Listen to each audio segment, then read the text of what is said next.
Yamamoto Tsunetomo, Hagakure, The Book of the Samurai, Chapter 1. Although it stands to reason that a samurai should be mindful of the way of the samurai, it would seem that we are all negligent. Consequently, if someone were to ask, what is the true meaning of the way of the samurai? The person who would be able to answer promptly is rare. This is because it has not been established in one's mind beforehand. From this, one's unmindfulness of the way can be known. Negligence is an extreme thing. The way of the samurai is found in death. When it comes to either or, there is only the quick choice of death. It is not particularly difficult. Be determined and advance. To say that dying without reaching one's aim is to die a dog's death is the frivolous way of sophisticates. When pressed with the choice of life or death, it is not necessary to gain one's aim. We all want to live. And in large part, we make our logic according to what we like. But not having attained our aim and continuing to live is cowardice. This is a thin, dangerous line. To die without gaining one's aim is a dog's death and fanaticism. But there is no shame in this. This is the substance of the way of the samurai. If by setting one's heart right every morning and evening, one is able to live as though his body were already dead, he pains freedom in the way. His whole life will be without blame, and he will succeed in his calling. A man is a good retainer to the extent that he earnestly places importance in his master. This is the highest sort of retainer. If one is born into a prominent family that goes back for generations, it is sufficient to deeply consider the matter of obligation to one's ancestors, to lay down one's body and mind, and to earnestly esteem one's master.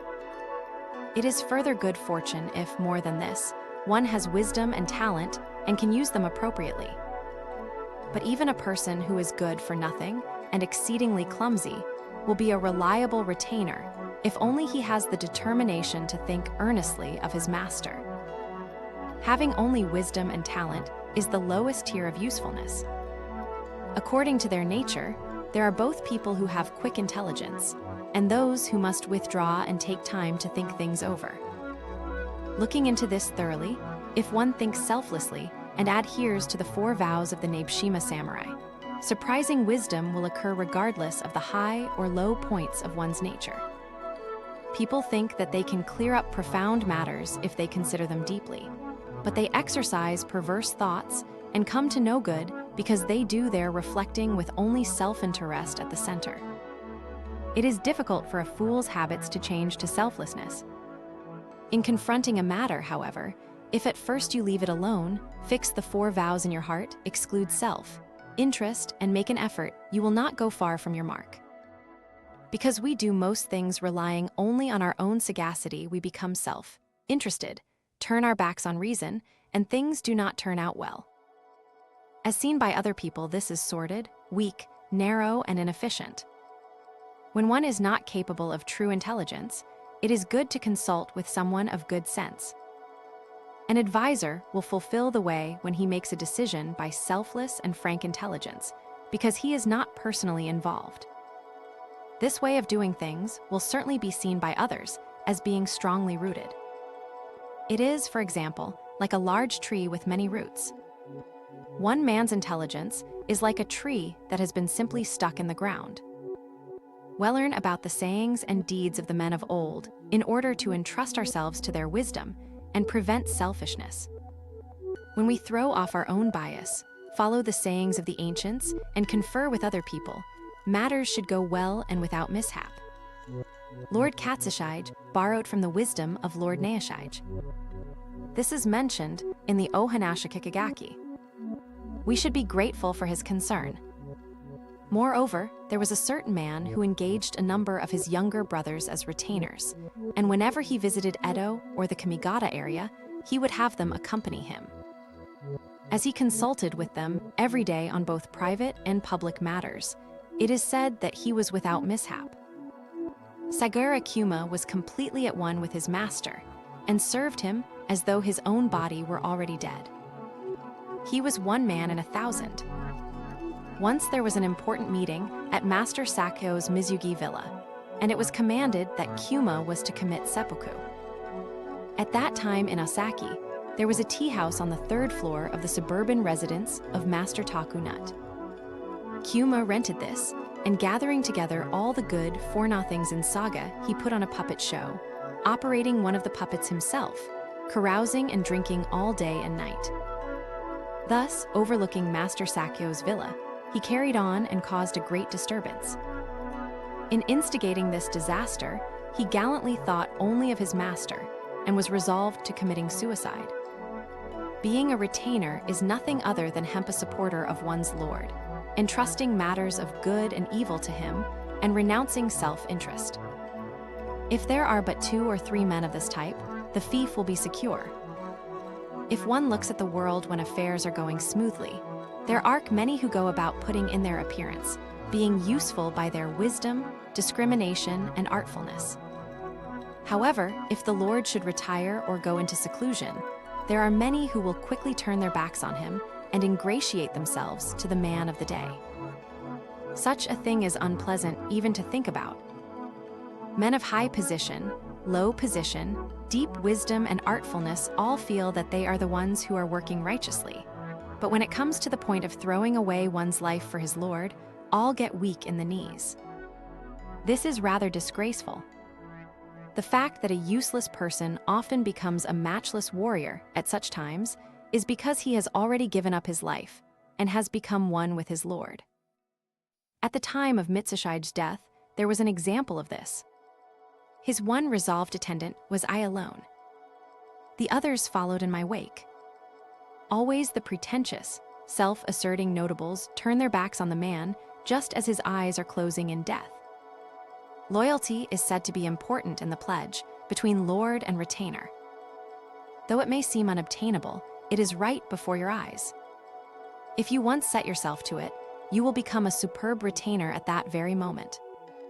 To give a person one's opinion and correct his faults is an important thing. It is compassionate and comes first in matters of service. But the way of doing this is extremely difficult.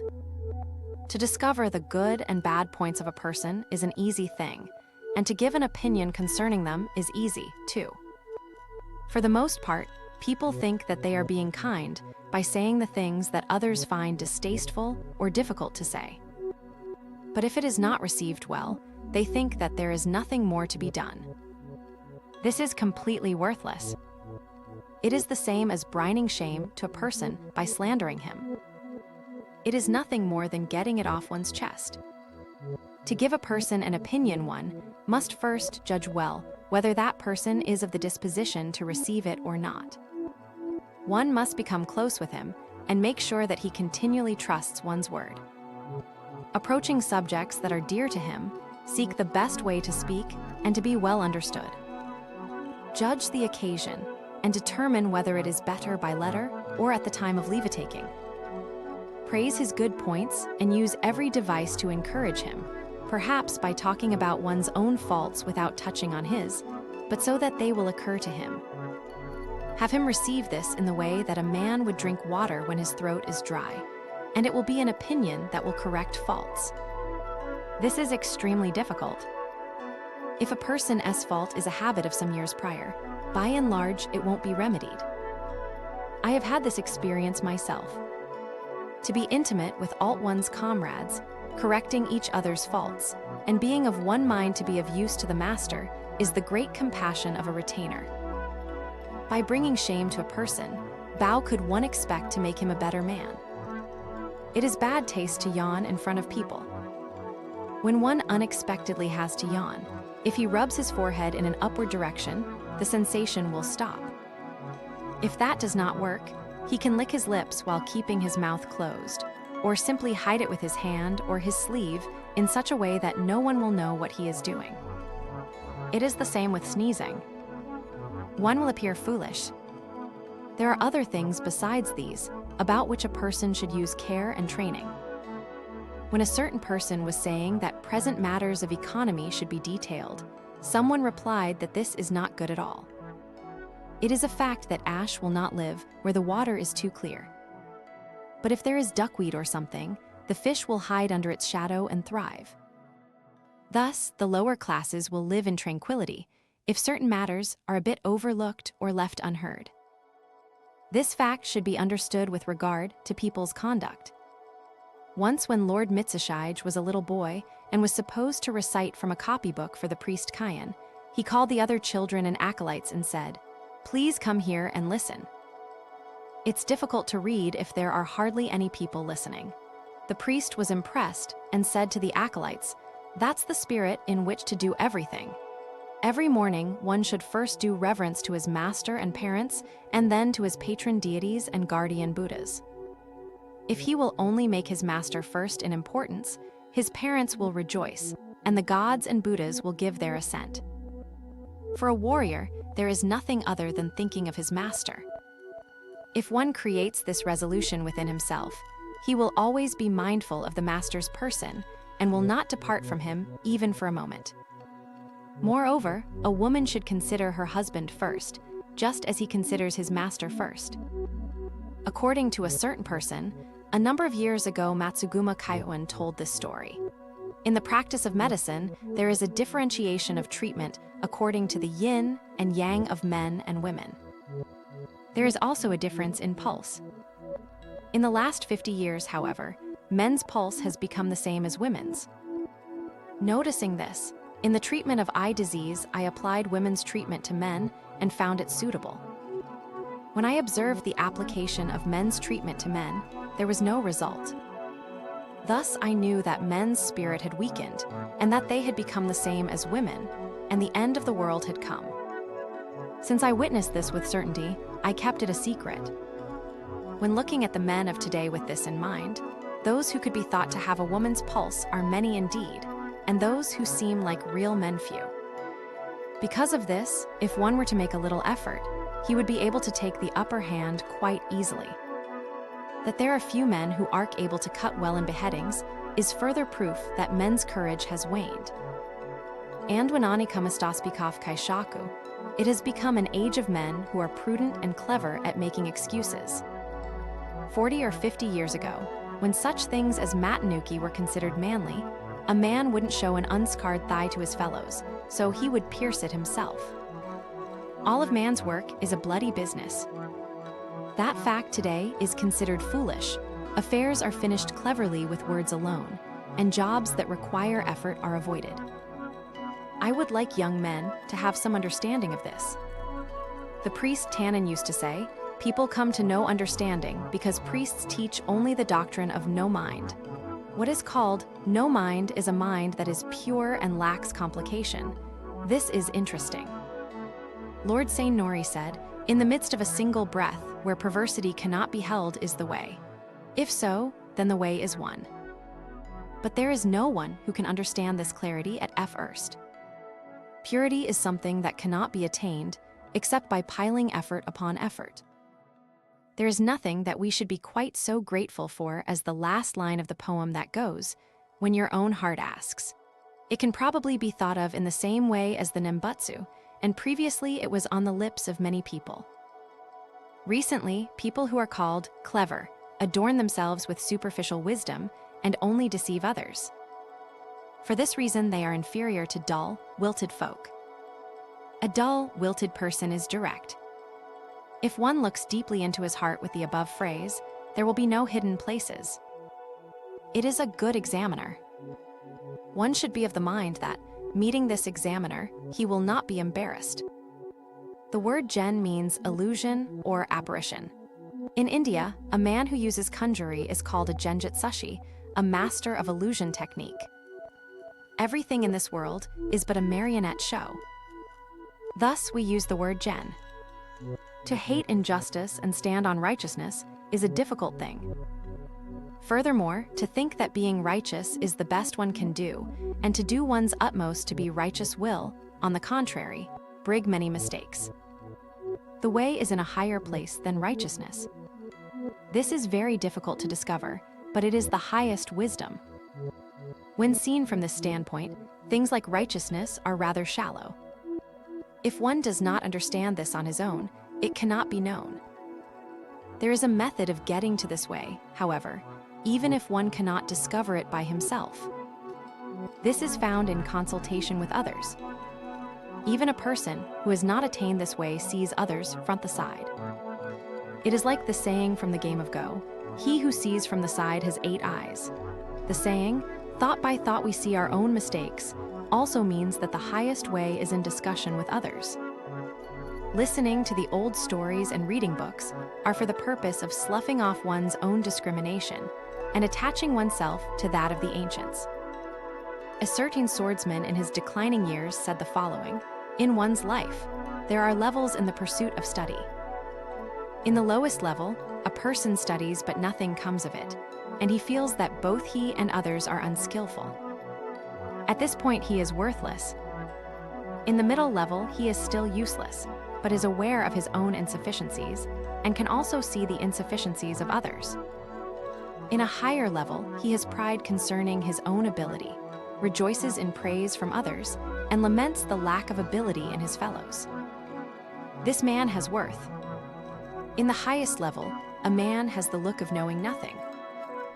These are the levels in general. But there is one transcending level, and this is the most excellent of all. This person is aware of the endlessness of entering deeply into a certain way arid, never thinks of himself as having finished. He truly knows his own insufficiencies, and never in his whole life thinks that he has succeeded.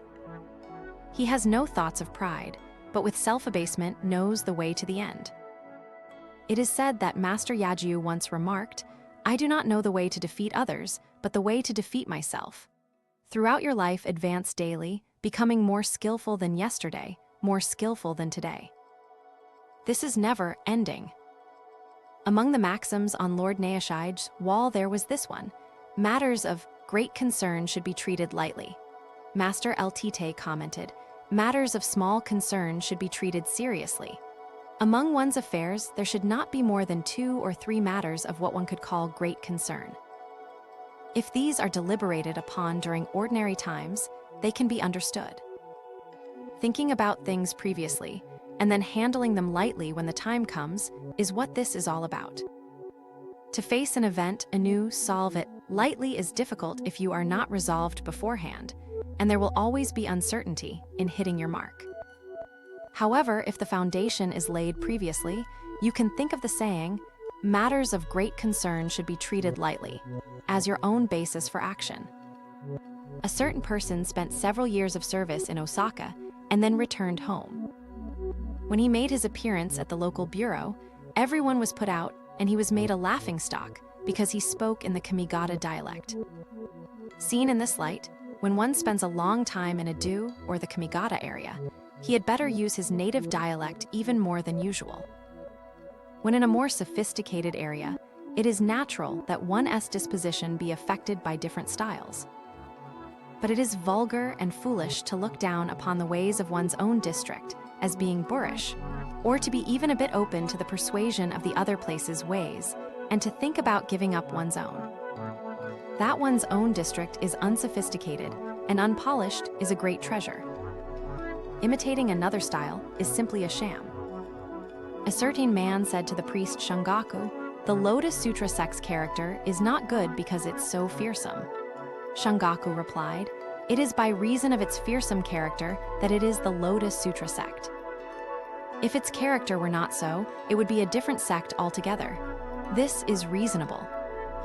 At the time when there was a council concerning the promotion of a certain man, the council members were at the point of deciding that promotion was useless because of the fact that the man had previously been involved in a drunken brawl. But someone said, "If we were to cast aside every man who had made a mistake once, useful men could prob, ably not become by. A man who makes a mistake once will be considerably more prudent and useful because of his repentance. I feet that he should be promoted." Someone else then asked, "Will you guarantee him?" The man replied, "Of course I will." The others asked, "By what will you guarantee him?" And he replied, "I can guarantee him by the fact that he is a man who has erred once. A man who bows never once erred is dangerous." This said, the man was promoted. At the time of a deliberation concerning criminals, Nakin Kazuma proposed making the punishment 1 degree lighter than what would be appropriate. This is a treasury of wisdom that only he was the possessor of. At that time, though there were several men in attendance, if it had not been for Kazuma alone, no one would have opened his mouth. For this reason, he is called Master Commencement and Master 25 Days. A certain person was brought to shame because he did not take revenge. The way of revenge lies in simply forcing one's way into a place and being cut down. There is no shame in this. By thinking that you must complete the job, you will run out of time. By considering things like how many men the enemy has, time piles up. In the end, you will give up. No matter if the enemy has thousands of men, there is fulfillment in simply standing them off and being determined to cut them all down, starting from one end. You will finish the greater part of it. Concerning the night assault of Lord Asano's Ronin, the fact that they did not commit seppuku at the Sengakuji was an error, for there was a long delay between the time their lord was struck down and the time when they struck down the enemy. If Lord Kira had died of illness within that period, it would have been extremely regrettable. Because the men of the Kamigata area have a very clever sort of wisdom, they do well at praiseworthy acts, but cannot do things indiscriminately, as was done in the Nagasaki fight. Although all things are not to be judged in this manner, I mention it in the investigation of the way of the samurai. When the time comes, there is no moment for reasoning. And if you have not done your inquiring beforehand, there is most often shame. Reading books and listening to people's talk are for the purpose of prior resolution. Above all, the way of the samurai should be in being aware that you do not know what is going to happen next, and in querying every item day and night. Victory and defeat are matters of the temporary force of circumstances. The way of avoiding shame is different. It is simply in death. Even if it seems certain that you will lose, retaliate. Neither wisdom nor technique has a place in this. A real man does not think of victory or defeat. He plunges recklessly towards an irrational death. By doing this, you will awaken from your dreams. There are two things that will blemish a retainer, and these are riches and honor. If one but remains in strained circumstances, he will not be marred. Once there was a certain man who was very clever, but it was his character to always see the negative points of his jobs. In such a way, one will be useless. If one does not get it into his head from the very beginning that the world is full of unseemly situations, for the most part his demeanor will be poor, and he will not be believed by others. And if one is not believed by others, no matter how good a person he may be, he will not have the essence of a good person. This can also be considered as a blemish. There was a man who said, "Such and such a person has a violent disposition, but this is what I said right to his face." This was an unbecoming thing to say, and it was said simply because he wanted to be known as a rough fellow. It was rather low, and it can be seen that he was still rather immature. It is because a samurai has correct manners that he is admired. Speaking of other people in this way is no different from an exchange between low-class spearmen. It is vulgar. It is not good to settle into a set of opinions. It is a mistake to put forth effort and obtain some understanding, and then stop at that. At first putting forth great effort to be sure that you have grasped the bases, then practicing so that they may come to fruition is something that will never stop for your whole lifetime. Do not rely on following the degree of understanding that you have discovered, but simply think, this is not enough. One should search throughout his whole life how best to follow the way. And he should study, setting his mind to work without putting things off. Within this is the way. These are from the recorded sayings of Yamamoto Tsunetomo. If you can understand one affair, you will understand 8. An affected laugh shows lack of self, respect in a man, and lewdness in a woman. Whether speaking formally or informally, one should look his listener in the eye. A polite greeting is done at the beginning and finished. Speaking with downcast eyes is carelessness. It is carelessness to go about with one's hands inside the slits in the sides of his hakama. After reading books and the like, it is best to burn them or throw them away. It is said that reading books is the work of the imperial court, but the work of the House of Nakano is found in military valor, grasping the staff of oak. A samurai with no group and no horse is not a samurai at all. A kusamono is a man to rely upon. It is said that one should rise at 4 in the morning, bathe and arrange his hair daily, eat when the sun comes up, and retire when it becomes dark. A samurai will use a toothpick even though he has not eaten. Inside the skin of a dog, outside the hide of a tiger. How should a person respond when he is asked, as a human being, what is essential in terms of purpose and discipline? First, let us say, it is to become of the mind that is right now pure and lacking complications. People in general all seem to be dejected. When one has a pure and uncomplicated mind, his expression will be lively. When one is attending to matters, there is one thing that comes forth from his heart. That is, in terms of one's lord, loyalty. In terms of one's parents, filial piety. In martial affairs, bravery. And apart from that, something that can be used by all the world. This is very difficult to discover. Once discovered, it is again difficult to keep in constant effect.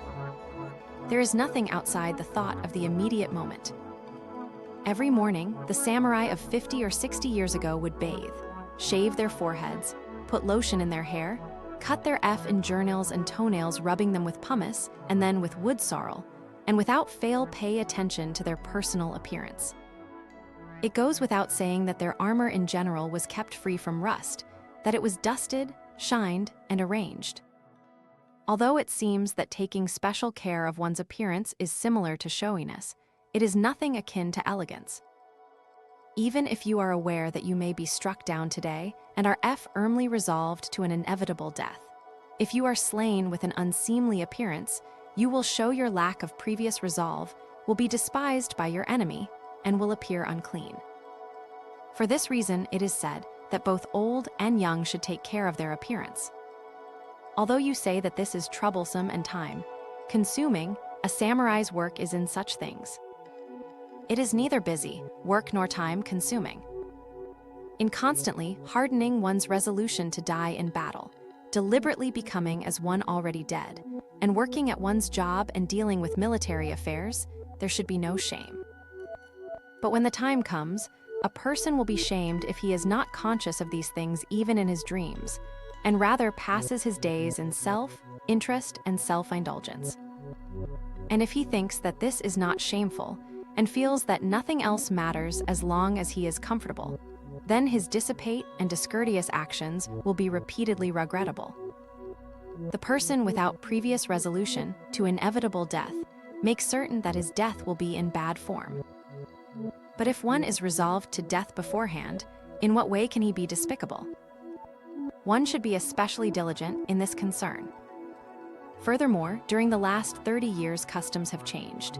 Now when young samurai jeer together, if there is not just talk about money matters, loss and gain, secrets, clothing styles, or matters of sex, there is no reason to gather together at all. Customs are going to pieces. One can say that formerly when a man reached the age of 20 or 30, he did not carry despicable things in his heart, and thus neither did such words appear. If an elder unwittingly said something of that sort, he thought of it as a sort of injury. This new custom probably appears because people attach importance to being beautiful before society and to household finances. What things a person should be able to accomplish if he had no haughtiness concerning his place in society. It is a wretched thing that the young men of today are so contriving and so proud of their material possessions. Men with contriving hearts are lacking in duty. Lacking in duty, they will have no self-respect. According to Master El Tite, even a poor penman will become substantial in the art of calligraphy if he studies by imitating a good model and puts forth effort. A retainer should be able to become substantial too, if he takes a good retainer as his model. Today, however, there are no models of good retainers. In light of this, it would be good to make a model and to learn from that. To do this, one should look at many people and choose from each person his best point only. For example, one person for politeness, one for bravery, one for the proper way of speaking, one for correct conduct, and one for steadiness of mind. Thus will the model be made. An apprentice will not be up to his teacher's good points in the world of the arts either, but will receive and imitate only his bad ones. This is worthless. There are people who are good at manners, but have no uprightness. In imitating someone like this, one is likely to ignore the politeness and imitate only the lack of uprightness. If one perceives a person's good points, he will have a model teacher for anything. When delivering something like an important letter or other written materials, grasp it firmly in your hand as you go and do not release it once, but hand it over directly to the recipient. A retainer is a man who remains consistently undistracted 24 hours a day, whether he is in the presence of his master or in public. If one is careless during his rest period, the public will see him as being only careless. Regardless of class, a person who does something beyond his social standing will at some point commit mean or cowardly acts. In the lower classes, there are even people who will run away. One should be careful with menials and the like. There are many people who, by being attached to a martial art and taking apprentices, believe that they have arrived at the full stature of a warrior. But it is a regrettable thing to put forth much effort and in the end become an artist. In artistic technique, it is good to learn to the extent that you will not be lacking. In general, a person who is versatile in many things is considered to be vulgar, and to have only a broad knowledge of matters of importance. When something is said to you by the master, whether it is for your good or bad fortune, to withdraw in silence shows perplexity. You should have some appropriate response. It is important to have resolution beforehand. Moreover, if at the time that you are asked to perform some function you have deep happiness or great pride, it will show exactly as that on your face. This has been seen in many people and is rather unbecoming. But another type of person knows his own defects and thinks, "I'm a clumsy person, but I've been asked to do this thing anyway. Now how am I going to go about it? I can see that this is going to be much trouble and cause for concern." Though these words are never said, they will appear on the surface. This shows modesty. By inconsistency and frivolity, we stray from the way and show ourselves to be beginners. In this, we do much harm. Learning is a good thing, but more often it leads to mistakes. It is like the admonition of the priest Conan. It is worthwhile just looking at the deeds of accomplished persons for the purpose of knowing our own insufficiencies. But often this does not happen. For the most part, we admire our own opinions and become fond of arguing. Last year at a great conference, there was a certain man who explained his dissenting opinion and said that he was resolved to kill the conference leader if it was not accepted. His motion was passed. After the procedures were over, the man said, "Their assent came quickly. I think that they are too weak and unreliable to be counselors to the master. When an official place is extremely busy and someone comes in thoughtlessly with some business or other, often there are people who will treat him coldly and become angry. This is not good at all. At such times, the etiquette of a samurai is to calm himself and deal with the person in a good manner. To treat a person harshly is the way of middle-class lackeys. According to the situation, there are times when you must rely on a person for something or other. If this is done repeatedly, it becomes a matter of importuning that person and can be rather rude. If there is something that must be done, it is better not to rely on others. There is something to be learned from a rainstorm. When meeting with a sudden shower, you try not to pet wet and run quickly along the road. But doing such things as passing under the eaves of houses, you still get wet. When you are resolved from the beginning, you will not be perplexed, though you still get the same soaking. This understanding extends to everything. In China, there was once a man who liked pictures of dragons, and his clothing and furnishings were all designed accordingly. His deep affection for dragons was brought to the attention of the dragon god, and one day, a real dragon appeared before his window. It is said that he died of fright. He was probably a man who always spoke big words, but acted differently when facing the real thing. There was a certain person who was a master of the spear. When he was dying, he called his best disciple and spoke his last injunctions. "I have passed on to you all the secret techniques of this school, and there is nothing left to say. If you think of taking on a disciple yourself, then you should practice diligently with the bamboo sword every day." Superiority is not just a matter of secret techniques. Also, in the instructions of a Renga teacher, it was said that the day before the poetry meeting one should calm his mind and look at a collection of poems. This is concentration on one affair. All professions should be done with concentration. Although the mean is the standard for all things, in military affairs, a man must always strive to outstrip others. According to archery instructions, the right and left hands are supposed to be level, but the right hand has a tendency to go higher. They will become level if one will lower the right hand a bit when shooting. In the stories of the elder warriors, it is said that on the battlefield, if one wills himself to outstrip warriors of accomplishment, and day and night hopes to strike down a powerful enemy, he will grow indefatigable and fierce of heart, and will manifest courage. One should use this principle in everyday affairs too. There is a way of bringing up the child of a samurai. From the time of infancy, one should encourage bravery and avoid trivially frightening or teasing the child. If a person is affected by cowardice as a child, it remains a lifetime scar. It is a mistake for parents to thoughtlessly make their children dread lightning, or to have them not go into dark places, or to tell them frightening things in order to stop them from crying. Furthermore, a child will become timid if he is scolded severely. One should not allow bad habits to form. After a bad habit is ingrained, although you admonish the child, he will not improve. As for such things as proper speaking and good manners, gradually make the child aware of them. Let him not know avarice. Other than that, if he is of a normal nature, he should develop well by the way he is brought up. Moreover, the child of parents who have a bad relationship will be unfilial. This is natural. Even the birds and beasts are affected by what they are used to seeing and hearing from the time they are born. Also, the relationship between father and child may deteriorate because of a mother's foolishness. A mother loves her child above all things and will be partial to the child that is corrected by his father. If she becomes the child's ally, there will be discord between father and son. Because of the shallowness of her mind, a woman sees the child as her support in old age. You will be tripped up by people when your resolution is lax.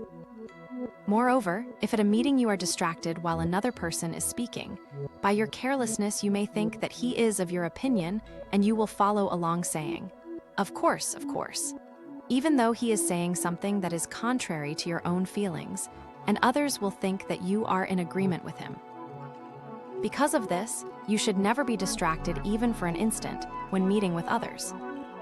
When you are listening to a story or being spoken to, you should be mindful not to be tripped up. And if there is something that you do not agree with, to speak your mind, to show your opponent his error, and to grapple with the situation. Even in unimportant affairs, mistakes come from little things. One should be mindful of this. Moreover, it is better not to become acquainted with men about whom you have formerly had some doubts. No matter what you do, they will be people by whom you will be tripped up or taken in. To be certain of this fact, you must have much experience. The saying, "the arts aid the body," is for samurai of other regions.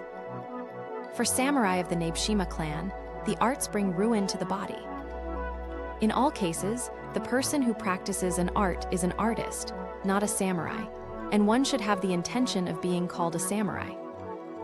When one has the conviction that even the slightest artful ability is harmful to the samurai, all the arts become useful to him.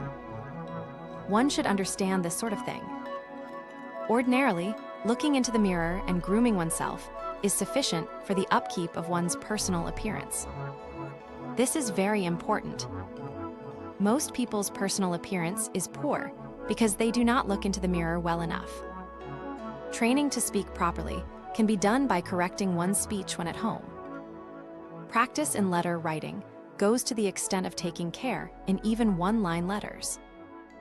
It is good if all the above contain a quiet strength.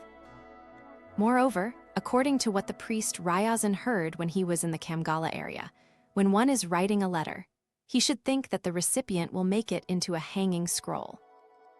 It is said that one should not hesitate to correct himself when he has made a mistake. If he corrects himself without the least bit of delay, his mistakes will quickly disappear. But when he tries to cover up a mistake, it will become all the more unbecoming and painful. When words that one should not use slip out, if one will speak his mind quickly and clearly, those words will have no effect, and he will not be obstructed by worry. If there is, however, someone who blames a person for such a thing, one should be prepared to say something like, "I have explained the reason for my careless speech." There is nothing else to be done if you will not listen to reason. Since I said it unwittingly, it should be the same as if you didn't hear it. No one can evade blame, and one should never talk about people or secret matters. Furthermore, one should only speak according to how he judges his listeners' feelings. The proper manner of calligraphy is nothing other than not being careless, but in this way one's writing will simply be sluggish and stiff. One should go beyond this and depart from the norm. This principle applies to all things. It is said, when you would see into a person's heart, become ill. When you are sick or in difficulties, many of those who were friendly or close to you in daily life will become cowards. Whenever anyone is in unhappy circumstances, you should above all inquire after them by visiting or sending some gift. And you should never in your whole life be negligent toward someone from whom you have received a favor. By such things the consideration of others can be seen. In this world, the people who will rely on others when they are in difficulties and afterwards not give them a thought are many. You cannot tell whether a person is good or bad by his vicissitudes in life. Good and bad fortune are matters of fate. Good and bad actions are man's way. Retribution of good and evil is taught simply as a moral lesson. Because of some business, Morika Hikoman was called upon to swear before the gods concerning the truth of a certain matter. But he said, "A samurai's word is harder than metal." Since I have impressed this fact upon myself, what more can the gods and Buddhas do? And the swearing was cancelled. This happened when he was 26. Master LTT said, "Whatever one prays for will be granted."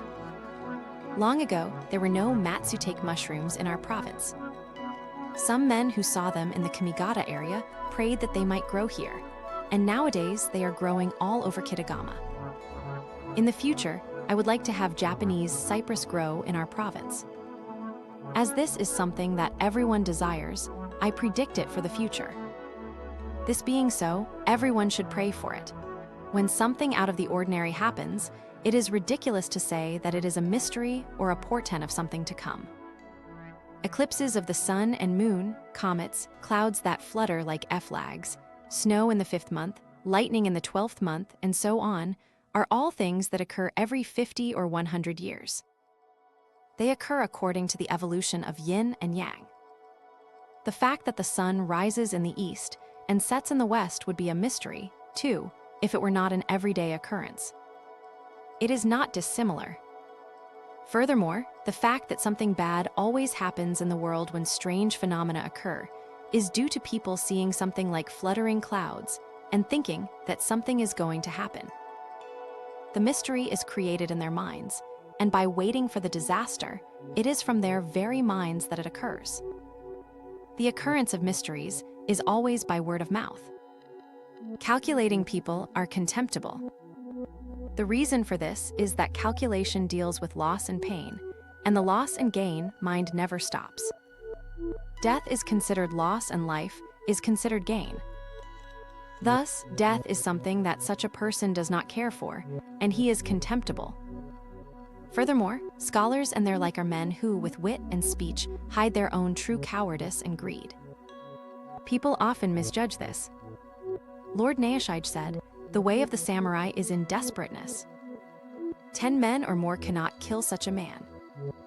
Common sense will not accomplish great things. Simply become insane and desperate. In the way of the samurai, if one uses discrimination, he will fall behind. One needs neither loyalty nor devotion, but simply to become desperate in the way. Loyalty and devotion are of themselves within desperation."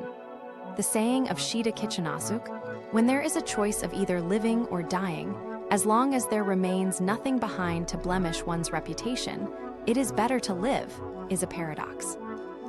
He also said, "When there is a choice of either going or not going, it is better not to go." A corollary to this would he, "When there is a choice of either eating or not eating, it is better not to eat. When there is a choice of either dying or not dying, it is better to die." When meeting calamities or difficult situations, it is not enough to simply say that one is not at all flustered. When meeting difficult situations, one should dash forward bravely and with joy. It is the crossing of a single barrier, and is like the saying, "The more the water, the higher the boat." It is spiritless to think that you cannot attain to that which you have seen and heard the masters attain. The masters are men. You are also a man. If you think that you will be inferior in doing something, you will be on that road very soon. Master El Tite said, "Confucius was a sage because he had the will to become a scholar when he was 15 years old. He was not a sage because he studied later on. This is the same as the Buddhist maxim, first intention, then enlightenment. A warrior should be careful in all things and should dislike to be the least bit worsted. Above all, if he is not careful in his choice of words, he may say things like, 'I'm a coward,' or 'at that time I'd probably run,' or 'how frightening,' or 'how painful.'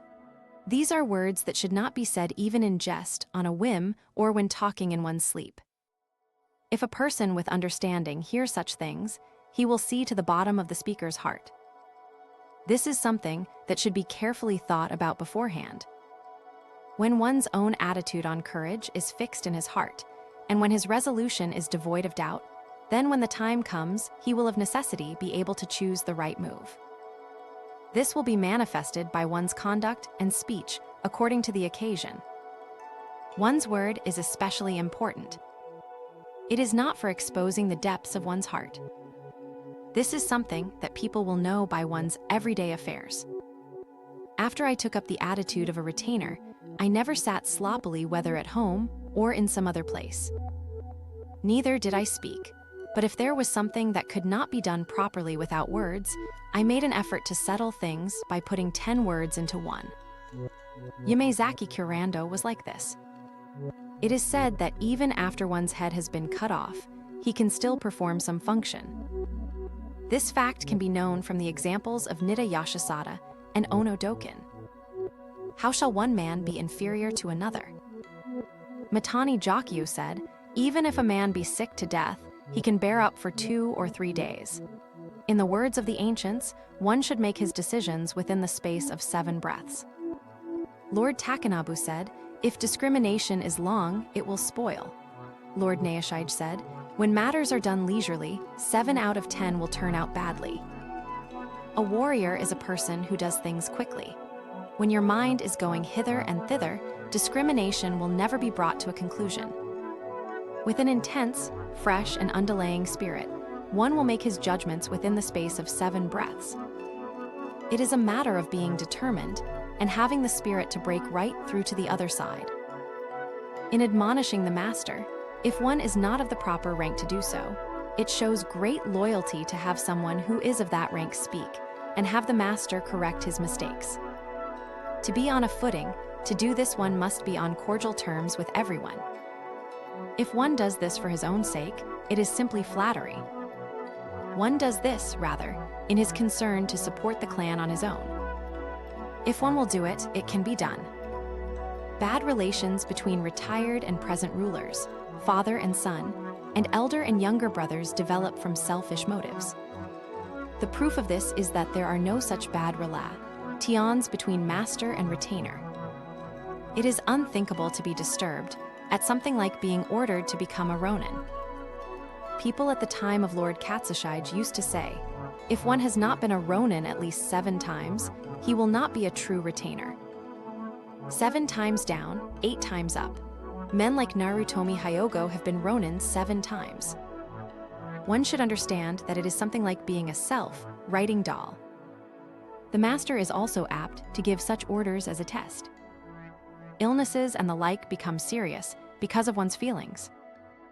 I was born when my father was 71 years old and was hence a rather sickly child.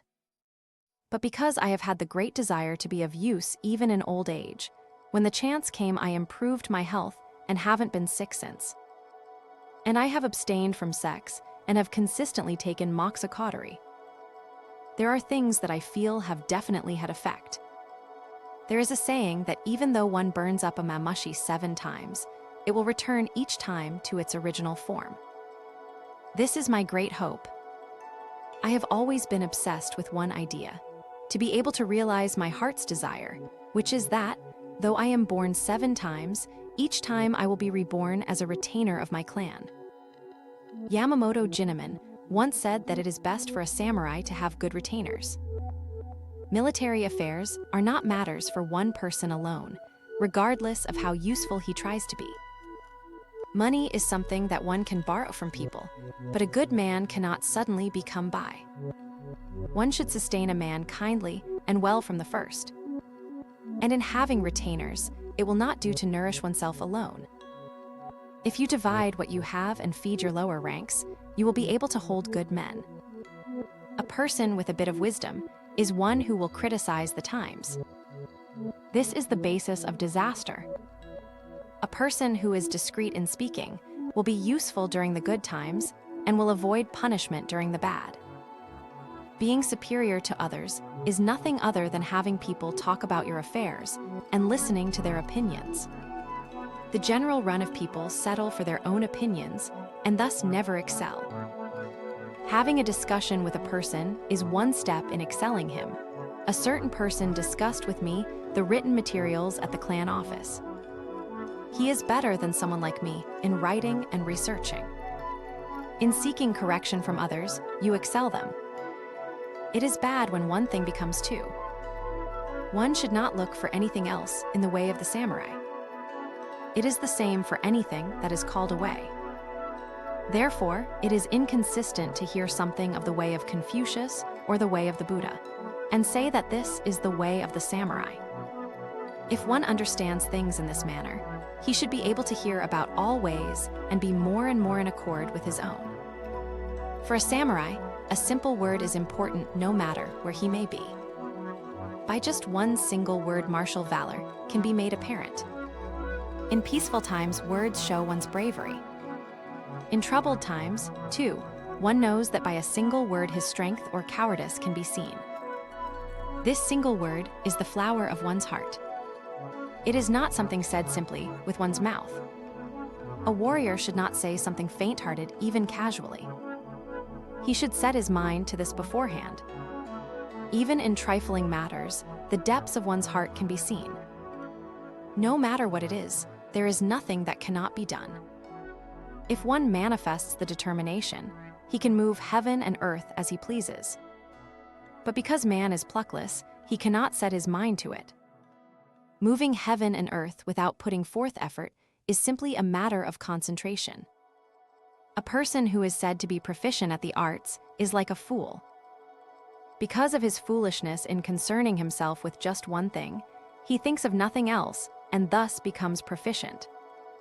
He is a worthless person. Until the age of 40, it is best to gather strength.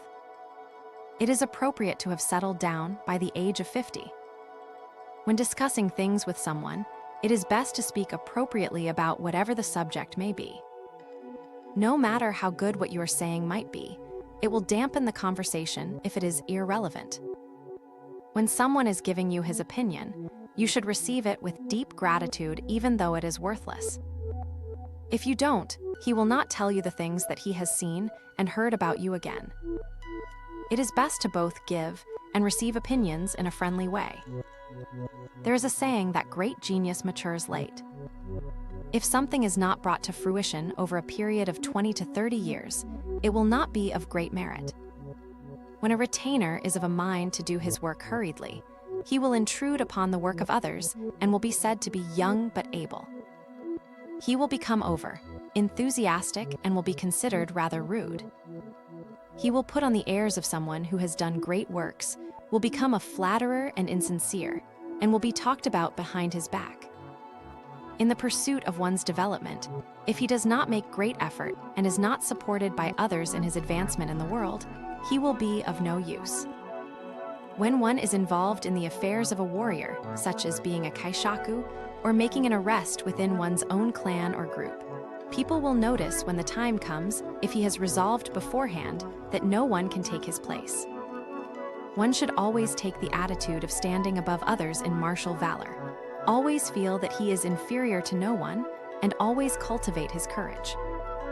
When on the battlefield, if you try not to let others take the lead and have the sole intention of breaking into the enemy lines, then you will not fall behind others, your mind will become fierce, and you will manifest martial valor. This fact has been passed down by the elders. Furthermore, if you are slain in battle, you should be resolved to have your corpse facing the enemy. If everyone were in accord and left things to providence, their hearts would be at ease. If they are not in accord, though they would do acts of righteousness, they lack loyalty. To be at odds with one's companions, to be prone to miss even infrequent meetings, to speak only cantankerous words, all come from a shallow foolishness of mind. But thinking of the moment of truth, even though it be unpleasant, one should fix it in his mind to meet people cordially at all times and without distraction, and in a way in which one will not seem bored. Moreover, in this world of uncertainties, one is not even sure of the present. It would be worthless to die while being thought ill of by people. Lies and insincerity are unbecoming. This is because they are for self-profit. Though it is not profitable to have others lead the way, or not to be quarrelsome, or not to be lacking in manners, or to be humble, if one will do things for the benefit of others and meet even those whom he has met often before in a first-time manner, he will have no bad relationships. Manners between husband and wife are not different from this. If one is as discreet in the end as he is in the beginning, there should be no discord. There is a certain priest who is said to be able to get everything accomplished by means of his cleverness. There is not a monk in Japan today who can oppose him. This is not the least bit strange. There is simply no one who sees through to the foundation of things. Senility is when one goes about doing only that towards which he is most inclined. One is able to suppress and hide this while his vigor is still strong. But when he weakens, the essential strong points of his nature appear and are ashamed to him. This manifests itself in several forms, but there is not a man who does not get senile by the time he reaches 60. And when one thinks that he will not be senile, he is already so. It can be thought that Master El Tite had a senility of argumentation. As if to show that he alone could support the house of Nabeshima, he went about with a senile appearance to prominent people's houses and chatted amiably with them. At the time, everybody thought that it was reasonable, but thinking about it now, it was senility. For myself, with that good example and the feeling that dotage was overtaking me, I declined to participate at the temple on the 13th anniversary of Lord Mitsushige's death, and I have decided to stay more and more indoors. One must get a clear view of what lies ahead. If one is but secure at the foundation, he will not be pained by departure from minor details or affairs that are contrary to expectation. But in the end, the details of a matter are important. The right and wrong of one's way of doing things are found in trivial matters.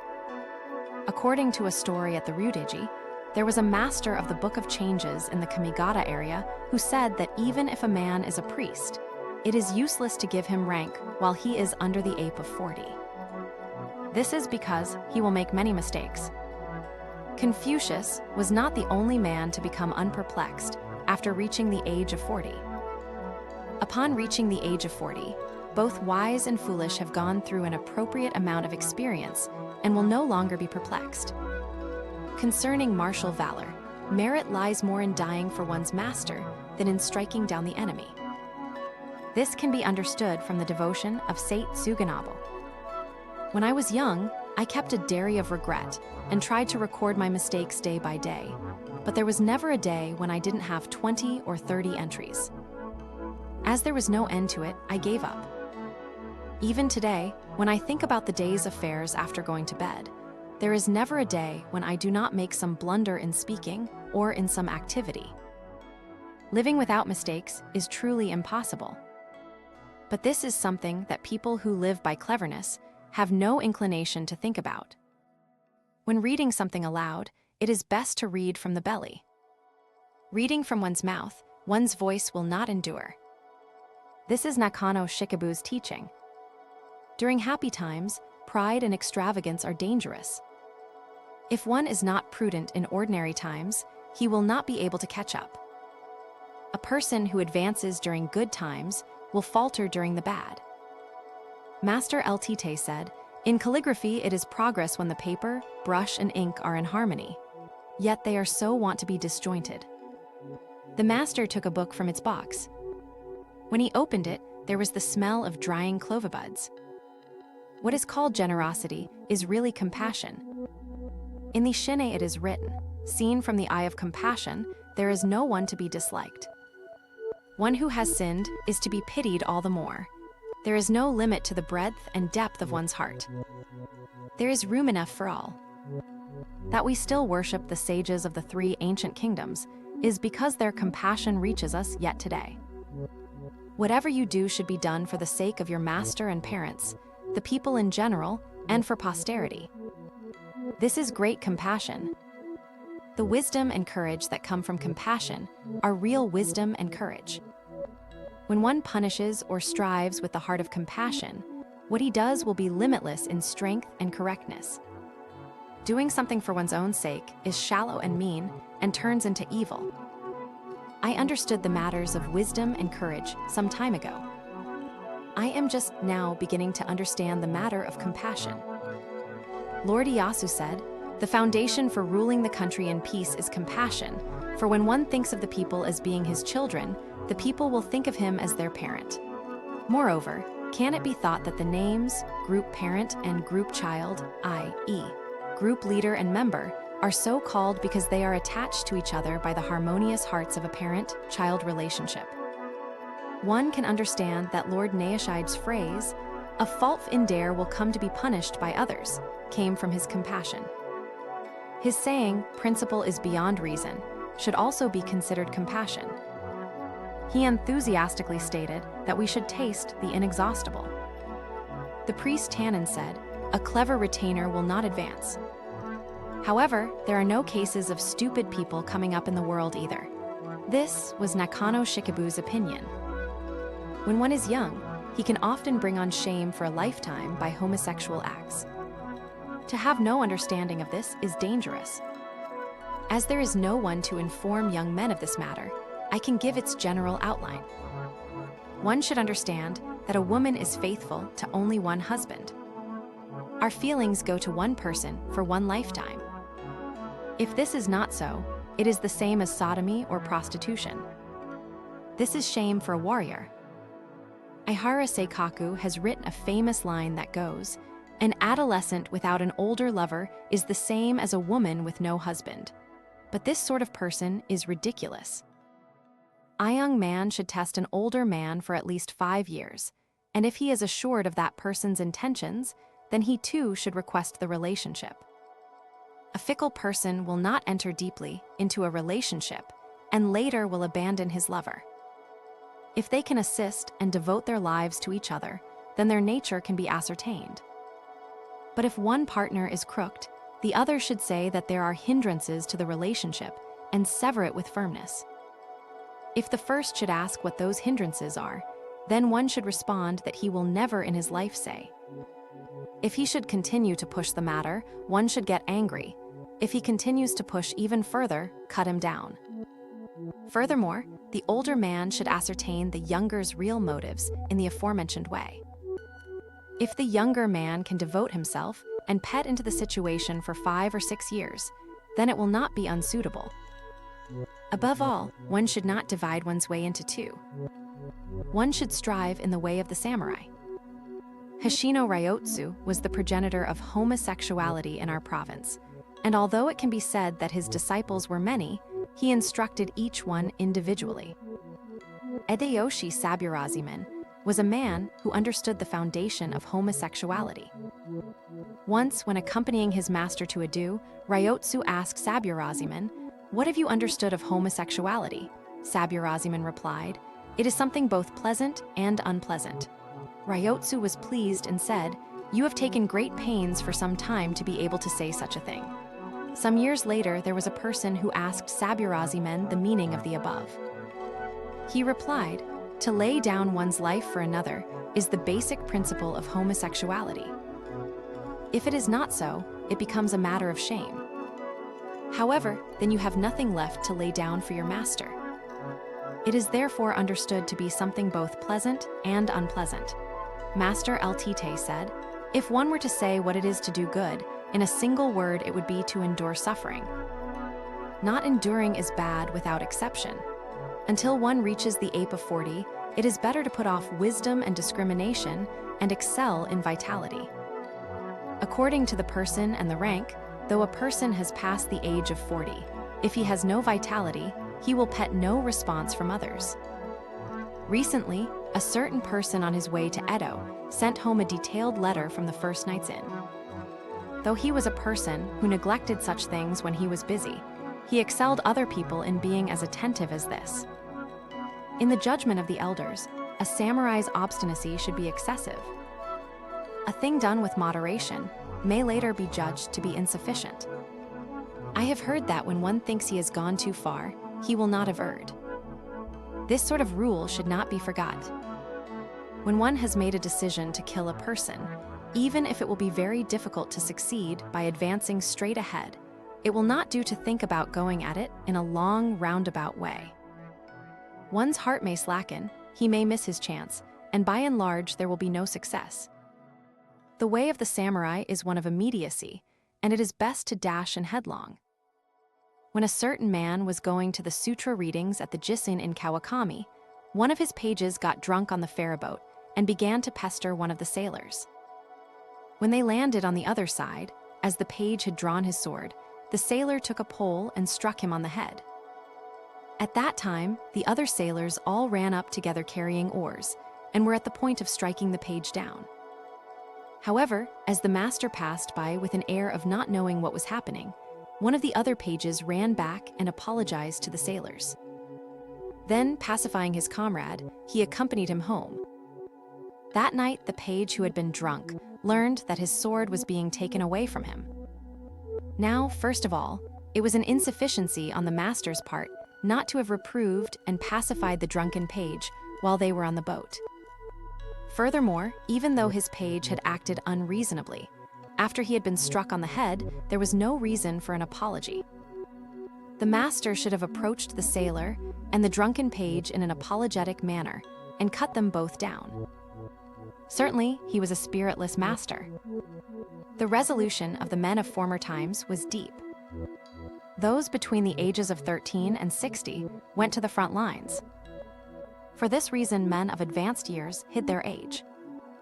For serious affairs that bear directly on oneself, if one does not take care of things by making his own judgment his foundation and breaking through headlong, matters will not be brought to a close.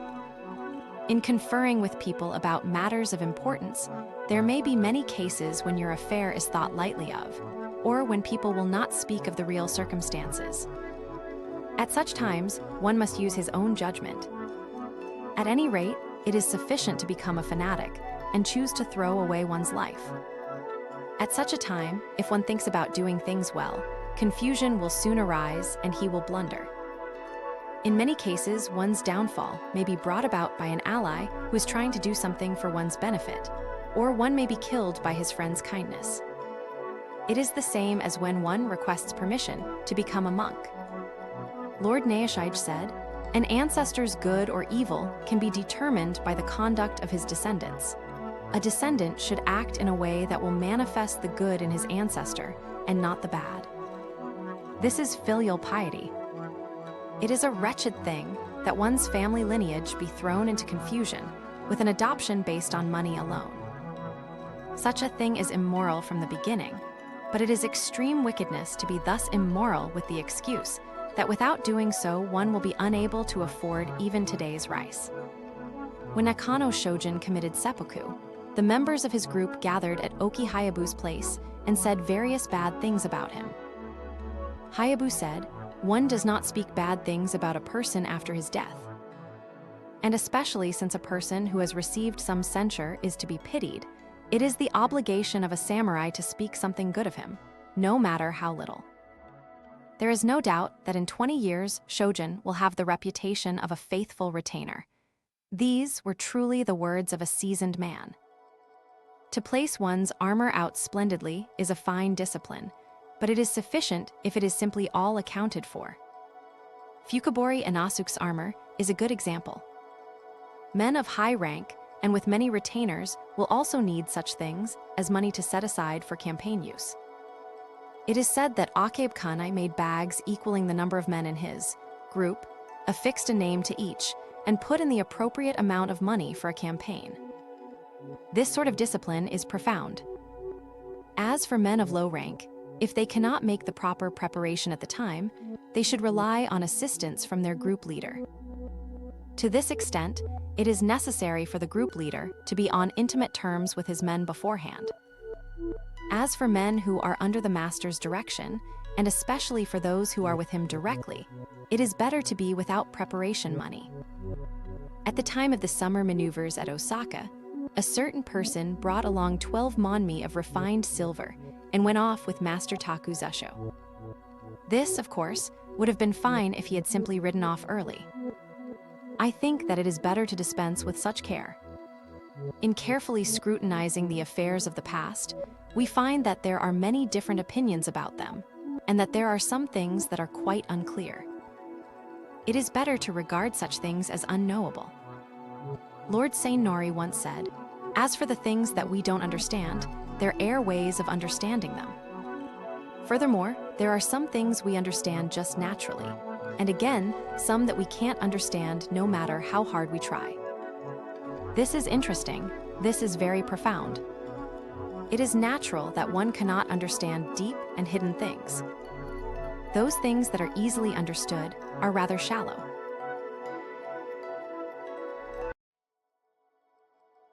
Yamamoto Tsunetomo, Hagakure, the Book of the Samurai, Chapter 2.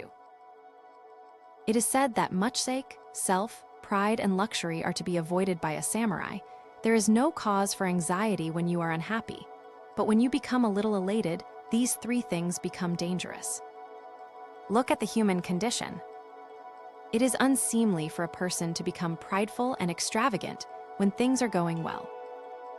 Therefore, it is better to have some unhappiness while one is still young, for if a person does not experience some bitterness, his disposition will not settle down.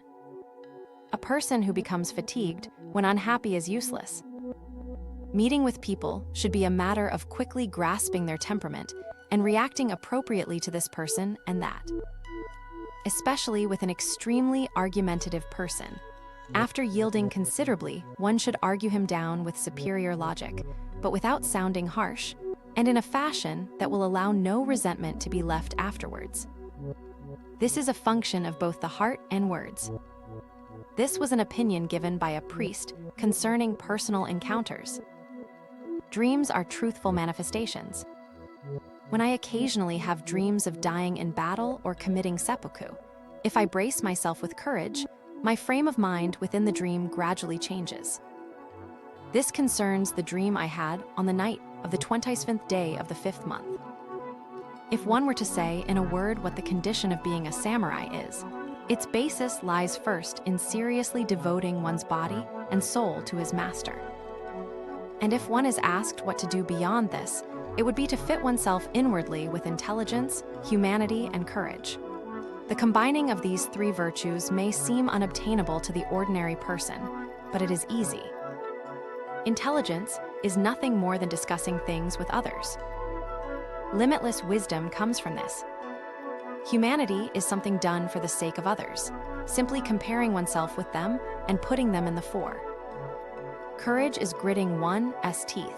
It is simply doing that and pushing ahead, paying no attention to the circumstances. Anything that seems above these three is not necessary to be known. As for outward aspects, there are personal appearance, one's way of speaking and calligraphy. And as all of these are daily matters, they improve by constant practice. Basically, one should perceive their nature to be one of quiet strength. If one has accomplished all these things, then he should have a knowledge of our area's history and customs. After that, he may study the various arts as recreation. If you think it over, being a retainer is simple. And these days, if you observe people who are even a bit useful, you will see that they have accomplished these three outward aspects. A certain priest said that if one thoughtlessly crosses a river of unknown depths and shallows, he will die in its currents without ever reaching the other side or finishing his business.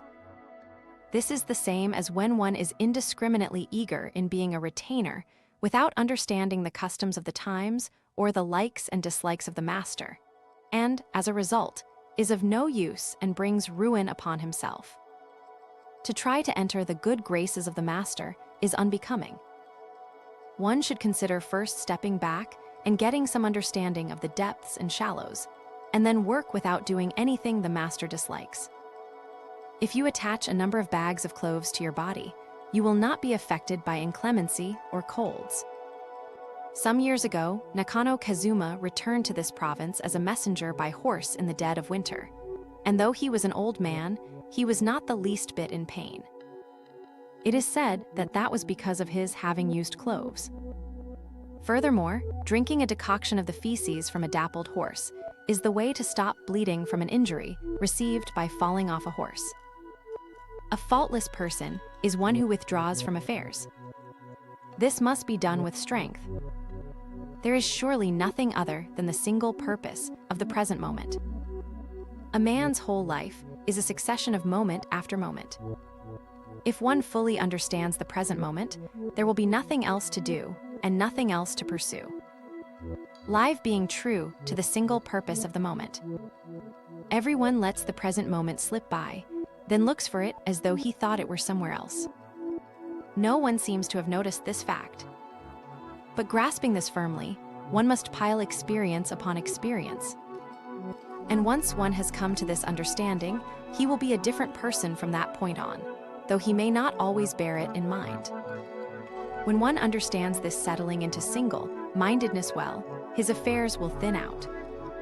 Loyalty is also contained within the single-mindedness. It is said that what is called the spirit of an ape is saying to which one cannot return. That this spirit gradually dissipates is due to the world's coming to an end. In the same way, a single year does not have just spring or summer. A single day, too, is the same. For this reason, although one would like to change today's world back to the spirit of 100 years or more ago, it cannot be done. Thus, it is important to make the best out of every generation. This is the mistake of people who are attached to past generations. They have no understanding of this point. On the other hand, people who only know the disposition of the present day and dislike the ways of the past are too lax. Be true to the thought of the moment and avoid distraction. Other than continuing to exert yourself, enter into nothing else, but go to the extent of living single thought by single thought. The brave men of old times were for the most part rowdies. As they were of the disposition to be out running amok, their vitality was strong and they were brave.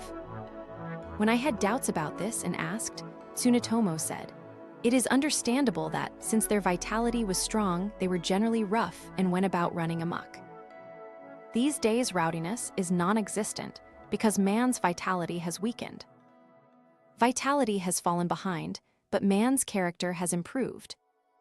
Valor is yet a different thing. Although men have become gentle these days because of the lack of vitality, this does not mean that they are inferior in being crazy to die. That has nothing to do with vitality. Concerning the military tactics of Lord Naoshige, Ushida Schumann said that it was characteristic of his retainers to face a situation with no previous knowledge of what was to happen, and for him to freely bring everything to a finish by a single word. When he was at the point of passing from this world, he said nothing, even when his chief retainers came to see him. Once Lord Ieyasu gained nothing in a battle, but in a later judgment it was said, "Ieyasu is a general of great courage." Of his retainers who died in battle, not one of them died with his back turned. They all died facing the enemy lines. Since a warrior's daily frame of mind is manifested even after death, it is something that can bring shame to him. As Yasuda Ukkyo said about offering up the last wine cup, only the end of things is important. One's whole life should be like this. When guests are leaving, the mood of being reluctant to say farewell is essential. If this mood is lacking, one will appear bored and the day and evening's conversation will disappear. In all dealings with people, it is essential to have a fresh approach. One should constantly give the impression that he is doing something exceptional. It is said that this is possible with but a little understanding. Our bodies are given life from the midst of nothingness. Existing where there is nothing is the meaning of the phrase, "Form is emptiness." That all things are provided for by nothingness is the meaning of the phrase, "Emptiness is form." One should not think that these are two separate things. Yusugi Kenshin said, "I never knew about winning from beginning to end, but only about not being behind in a situation." This is interesting. A retainer will be dumbfounded if he is behind in a situation. In each and every instance, one's function or responsiveness will not be shallow if he is not behind. One should be wary of talking on end about such subjects as learning, morality, or folklore in front of elders or people of rank. It is disagreeable to listen to. In the Kamigata area, they have a sort of tiered lunch box they use for a single day when flower viewing. Upon returning, they throw them away, trampling them underfoot. As might be expected, this is one of my recollections of the capital Kyoto. The end is important in all things. While walking along the road together, Tsunetomo said, "Is not man like a well-operated puppet? It is a piece of dexterous workmanship that he can run, jump, leap, and even talk though there are no strings attached." Will we not be guests at next year's Ben Festival? This world is vanity indeed. People always forget this. It was once said to one of the young lords that right now is at that time, and at that time is right now. One will miss the occasion if he thinks that these two are different. For example, if one were called before the master to explain something right away, he would most likely be perplexed. This is proof that he understands the two to be different. If, however, a person makes right now, and at that time, one, though he will never be an advisor to the master, still he is a retainer, and in order to be able to say something clearly, whether it be in front of the master, the elders, or even the shogun at Edo Castle, it should be practiced beforehand in the corner of one's bedroom. All things are like this. Accordingly, one should inquire into things carefully. It is the same for martial training as for official business. When one attempts to concentrate things in this manner, won't daily negligence and today's lack of resolve be understood? Even though one has made some blunder in governmental work, it can probably be excused by pleading clumsiness or inexperience. But what kind of excuse may be given for the failure of the men who were involved in this recent unexpected event? Master Jinnaman always used to say, "It is enough if a warrior is simply a stalwart," and this is just such a case. If one felt that such a failure were a mortification, it would be the least he could do to cut open his stomach, rather than live on in shame with a burning in his breast and the feeling that he had no place to go, and, as his luck as a warrior had run out, he was no longer able to function quickly and had been given a bad name.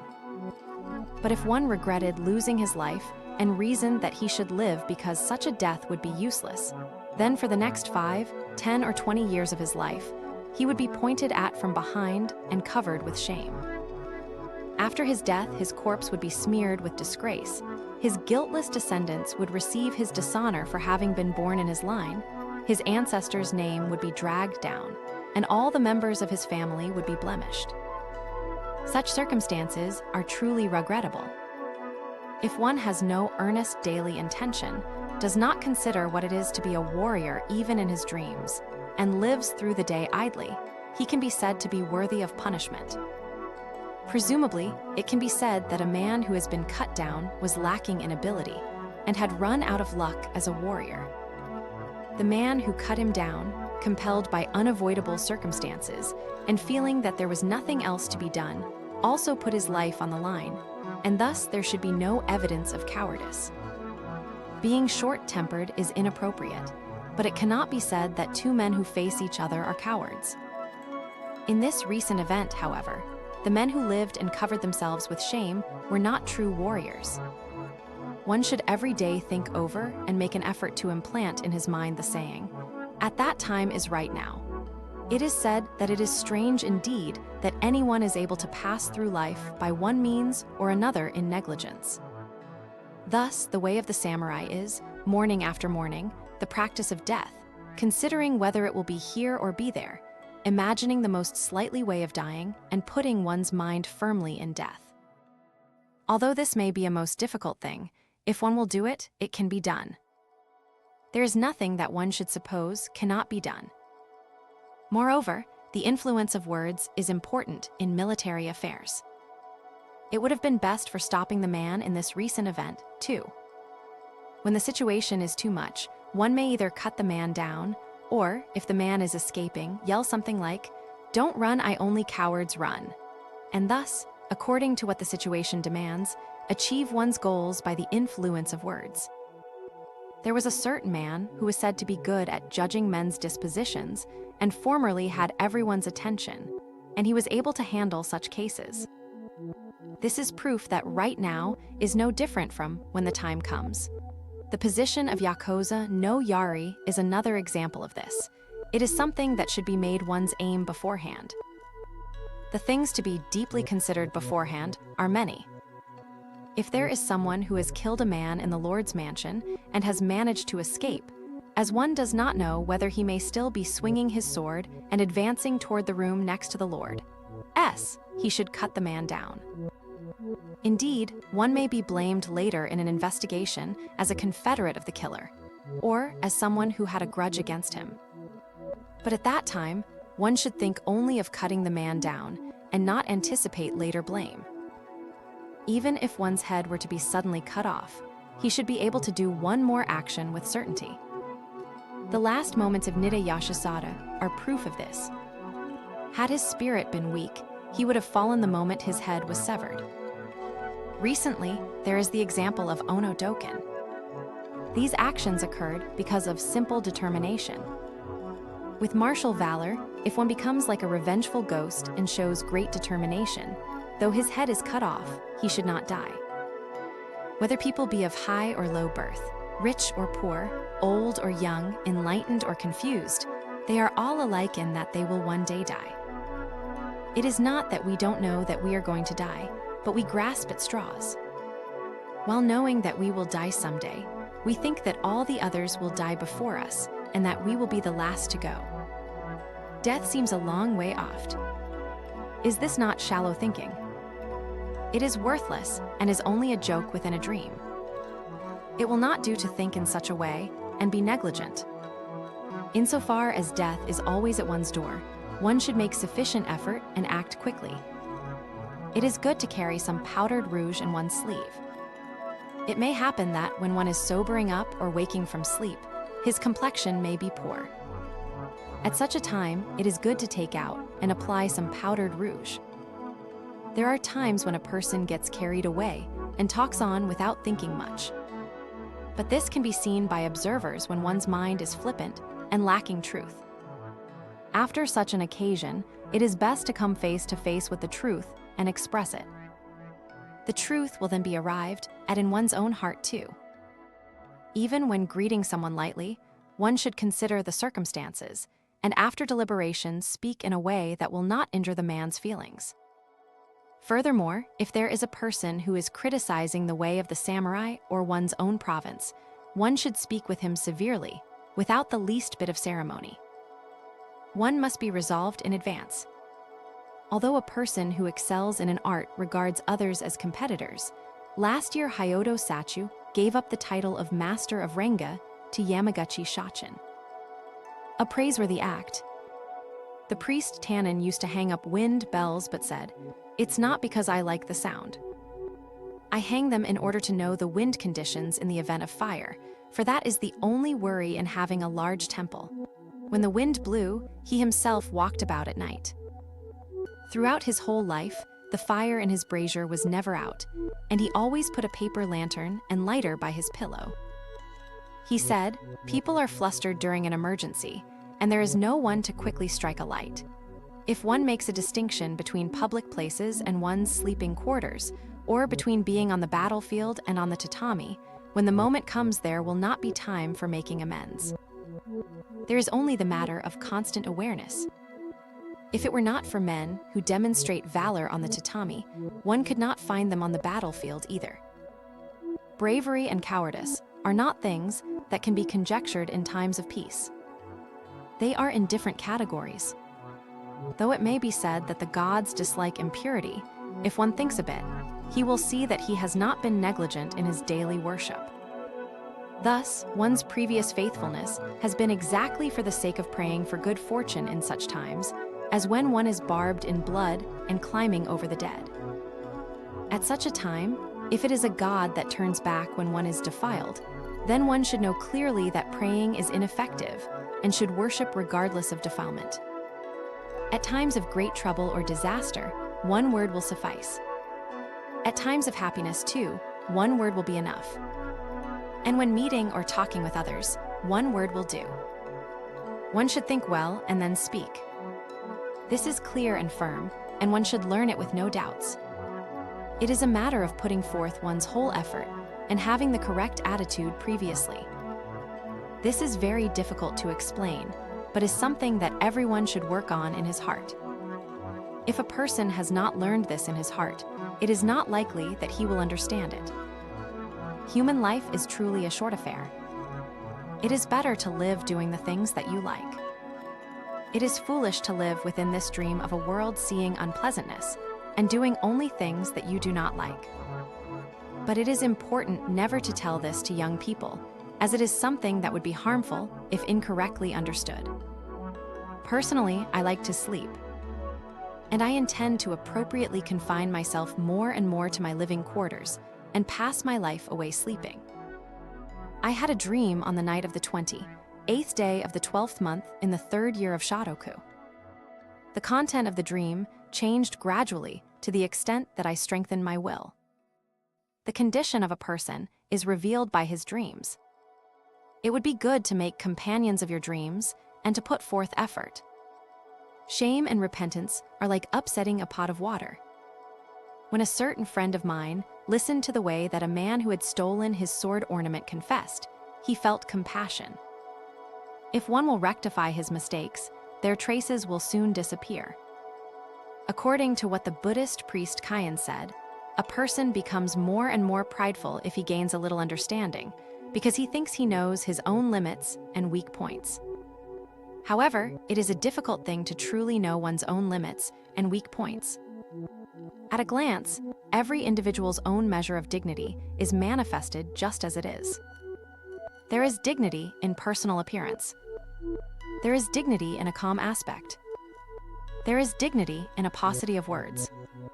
There is dignity in flawlessness of manners. There is dignity in solemn behavior. And there is dignity in deep insight and a clear perspective. These are all reflected on the surface. But in the end, their foundation is simplicity of thought and tautness of spirit. Covetousness, anger, and foolishness are things to sort out well. When bad things happen in the world, if you look at them comparatively, they are not unrelated to these three things. Looking comparatively at the good things, you will see that they are not excluded from wisdom, humanity, and bravery. This is according to what Nakano Kazuma Toshiaki said. There are people who feel that using old utensils for the tea ceremony is coarse, and that it is better to use new, clean utensils. There are also people who want to use old materials because of their lack of gaudiness. Both are mistaken. Old utensils, although they are things that are used by the humble, are also used by the higher classes because of their value. Their value is revered. A retainer is just like this. A person rises from the humble to the higher classes because he has value. At the same time, to feel that a person of no family cannot do the same work as one of higher family, or that a man who has heretofore been only a foot soldier should not be allowed to become a leader, is entirely wrong thinking. As for a person who has risen from the humble, his value should be prized and especially respected, even more than that of a person who was born into his class. My father Jinnaman said that when he was young, he was taken from time to time to the entrance of the Chinese settlement in order to be exposed to the atmosphere of the city and to become used to people. From the time he was 5 years old, he was sent as family representative to various people's homes. And in order to make him strong, he was made to put on a warrior's straw sandals and visit the temples of his ancestors from the time he was 7. It is said that one will not be able to do great works if he does not behave with some reserve towards his master, the chief retainers and elders. What is done casually and freely will not work out well. It is a matter of attitude. It is unfitting that one be ignorant of the history and origins of his clan and its retainers. But there are times when extensive knowledge becomes a hindrance. One should use discretion. Knowing the circumstances can be an obstruction in everyday affairs, too. One should use discretion. It is written that the priest Shangaku said, "In just refusing to retreat from something one gains the strength of 2 men." This is interesting. Something that is not done at that time and at that place will remain unfinished for a lifetime. At a time when it is difficult to complete matters with the strength of a single man, one will bring it to a conclusion with the strength of 2. If one thinks about it later, he will be negligent all his life. Stamp quickly and pass through a wall of iron is another interesting phrase. To quickly break in and stamp through directly is the first step of celerity. In connection with this, Hideyoshi can be thought of as the only man who has grasped solidly the chance of a lifetime since the creation of Japan. People who talk on and on about matters of little importance probably have some complaint in the back of their mind. But in order to be ambiguous and to hide this, they repeat what they are saying over and over. To hear something like this causes doubt to arise in one's breast. One should be careful and not say things that are likely to cause trouble at the time. When some difficulty arises in this world, people get excited, and before one knows it, the matter is on everyone's lips. This is useless. If worse comes to worse, you may become the subject of gossip, or at least you will have made enemies by saying something unnecessary and will have created ill will. It is said that at such a time, it is better to stay at home and think of poetry. To talk about other people's affairs is a great mistake. To praise them too is unfitting. In any event, it is best to know your own ability well, to put forth effort in your endeavors, and to be discreet in speech. The heart of a virtuous person has settled down, and he does not rush about at things. A person of little merit is not at peace, but walks about making trouble and is in conflict with all. It is a good viewpoint to see the world as a dream.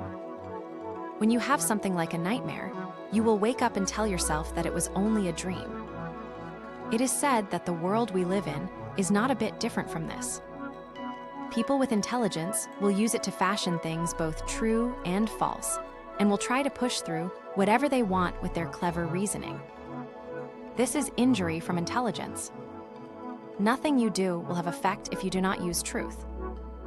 In affairs like lawsuits or even in arguments, by losing quickly one will lose in fine fashion. It is like sumo wrestling. If one thinks only of winning, a sordid victory will be worse than a defeat. For the most part, it becomes a squalid defeat. feeling deeply the difference between oneself and others, bearing ill will and falling out with people. These things come from a heart that lacks compassion. If one wraps up everything with a heart of compassion, there will be no coming into conflict with people. A person who knows, but a little will put on an air of knowledge. This is a matter of inexperience. When someone knows something well, it will not be seen in his manner. This person is genteel. When going someplace for a talk or something similar, it is best to let the person know ahead of time and then go. To go without knowing whether the other party is busy or when he has some particular anxiety is awkward. There is nothing that surpasses not going where you have not been invited. Good friends are rare. Even if someone is invited somewhere, he should use understanding. It is difficult to feel deeply the sensitivities of people other than those who go out only rarely. Fiascos at pleasure gatherings are numerous. However, you should not be brusque towards a person who has come to visit, even if you are busy. It is bad to carry even a good thing too far. Even concerning things such as Buddhism, Buddhist sermons, and moral lessons, talking too much will bring harm. The late Jinnaman said that it is better not to bring up daughters. They are a blemish to the family name and a shame to the parents.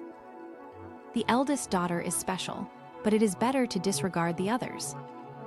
Thepriest Keho related that Lord Iki once said that martial valor is a matter of becoming a fanatic. I thought that this was surprisingly in accord with my own resolve, and thereafter became more and more extreme in my fanaticism. The late Nakano Kazuma said that the original purpose of the tea ceremony is to cleanse the six senses. For the eyes, there are the hanging scroll and flower arrangement. For the nose, there is the incense. For the ears, there is the sound of the hot water. For the mouth, there is the taste of the tea. And for the hands and feet, there is the correctness of term. When the five senses have thus been cleansed, the mind will of itself be purified. The tea ceremony will cleanse the mind when the mind is clogged up.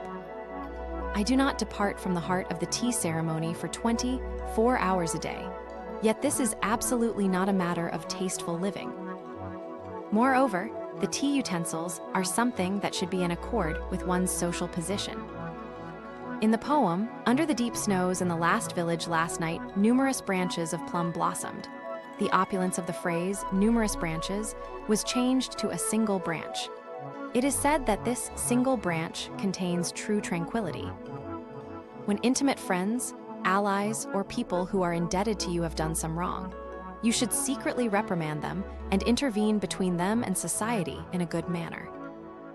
You should erase a person's bad reputation and praise him as a matchless ally and one man in 1,000. If you wilt thus reprimand a person in private and with good understanding, his blemish will heal and he will become good. If you praise a person, people's hearts will change and an ill reputation will go away of itself. It is important to have the single purpose of handling all things with compassion and doing things well. A certain person said the following: there are two kinds of dispositions, inward and outward, and a person who is lacking in one or the other is worthless. It is, for example, like the blade of a sword, which one should sharpen well and then put in its scabbard, periodically taking it out and knitting one's eyebrows as in an attack, wiping the blade, and then placing it in its scabbard again. If a person has his sword out all the time, he is habitually swinging a naked blade. People will not approach him, and he will have no allies. If a sword is always sheathed, it will become rusty, the blade will dull, and people will think as much of its owner. One cannot accomplish things simply with cleverness. One must take a broad view.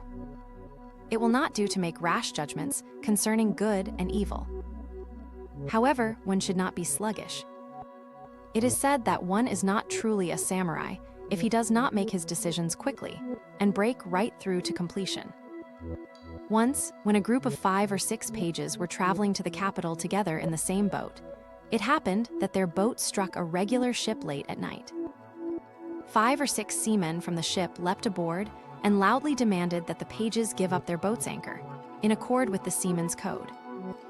Hearing this, the pages ran forward yelling, "The Seaman's Code is something for people like you. Do you think that we samurai are going to let you take equipment from a boat carrying warriors? We will cut you down and throw you into the sea to the last man." With that, all the seamen fled back to their own ship. At such a time, one must act like a samurai. For trifling occasions, it is better to accomplish things simply by yelling. By making something more significant than it really is and missing one's chance, an affair will not be brought to a close and will be no accomplishment at all. A certain person who came up with a cash shortage when closing out an account book sent a letter to his section leader saying, "It is regrettable to have to commit seppuku over a matter of money. As you are my section leader, please send some funds."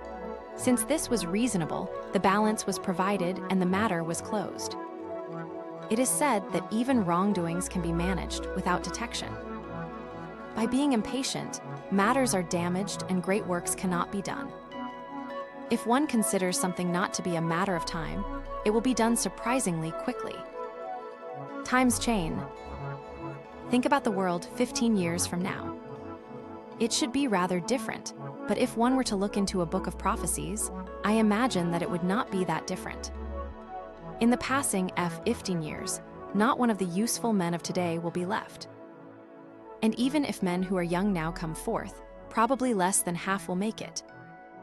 Worth gradually wanes. For example, if there were a shortage of gold, silver would become treasure. And if there were a shortage of silver, copper would be valued. With changing times and the waning of men's capacities, one would be of suitable worth even if he put forth only slight effort. Something like 15 years is the space of a dream. If a man but takes care of his health, in the end, he will have accomplished his purpose and will be a valuable person. Certainly in a period when masters are many, one must put forth considerable effort. But at the time when the world is sliding into a decline, to excel is easy. To put forth great effort in correcting a person's bad habits is the way it should be done. One should be like the digger wasp. It is said that even with an adopted child, if you teach him continually so that he will resemble you, he surely will. If your strength is only that which comes from vitality, your words and personal conduct will appear to be in accord with the way, and you will be praised by others. But when you question yourself about this, there will be nothing to be said. The last line of the poem that goes, "When your own heart asks," is the secret principle of all the arts. It is said that it is a good censor. When you are listening to the stories of accomplished men and the like, you should listen with deep sincerity, even if it's something about which you already know.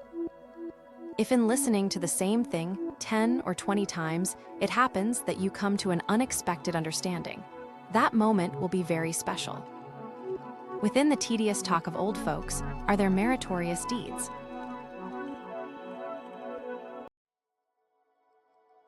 Yamamoto Tsunetomo, Hagakure, the Book of the Samurai, Chapter 3.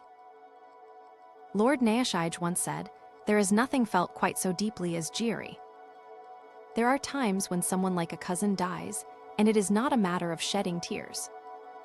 But we may hear of someone who lived 50 or 100 years ago, of whom we know nothing and who has no family ties with us whatsoever, and yet from a sense jeeri shed tears.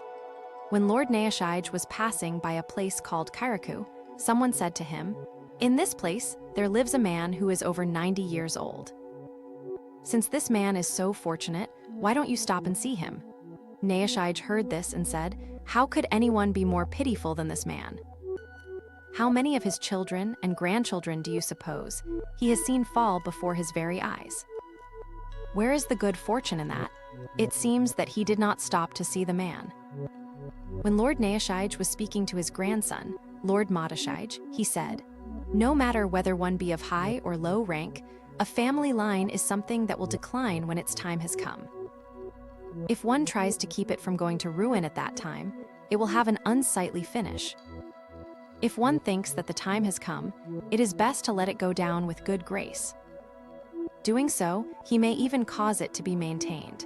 It is said that Naoshige's younger brother heard this from him.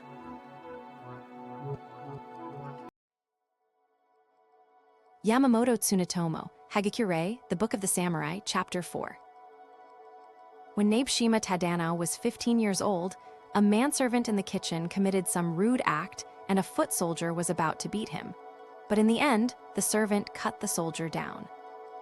The clan elders deemed the death sentence appropriate, saying that the man had in the first place erred in matters concerning the ranks of men, and that he had also shed the blood of his opponent. Tadano heard this and said, "Which is worse, to err in matters concerning the ranks of men, or to stray from the way of the samurai?" The elders were unable to answer. Then Tadano said, "I have read that when the crime itself is unclear, the punishment should be light. Put him in confinement for a while." Once, when Lord Katsushige was hunting at Shiroishi, he shot a large boar. Everyone came running up to see it and said, "Well, well, you have brought down an uncommonly large one." Suddenly, the boar got up and dashed into their midst. All of them fled in confusion, but Nabeshima Matabit drew his sword and finished it off. At that point, Lord Katsushige covered his face with his sleeve and said, "It sure is dusty." This was presumably because he did not want to see the spectacle of his flustered men. When Lord Katsushige was young, he was instructed by his father, Lord Naoshige, for practice in cutting, execute some men who have been condemned to death. Thus, in the place that is now within the western gate, 10 men were lined up, and Katsushige continued to decapitate one after another until he had executed 9 of them. When he came to the 10th, he saw that the man was young and healthy and said, "I'm tired of cutting now. I'll spare this man's life," and the man's life was saved. Lord Katsushige always used to say that there are 4 kinds of retainers. They are the quick, then lapping, the lagging, then quick, the continually quick, and the continually lagging. The continually quick are men who, when given orders, will undertake their execution quickly and settle the matter well. Fukuchi Kichizimen and the like resemble this type. The lagging, then quick, are men who, though lacking in understanding when given orders, prepare quickly and bring the matter to a conclusion. I suppose that Nakano Kazuma and men similar are like this. The quick, then lagging, are men who, when given orders, seem to be going to settle things, but in their preparation take time and procrastinate. There are many people like this. Other than these, one could say that the rest are continually lagging.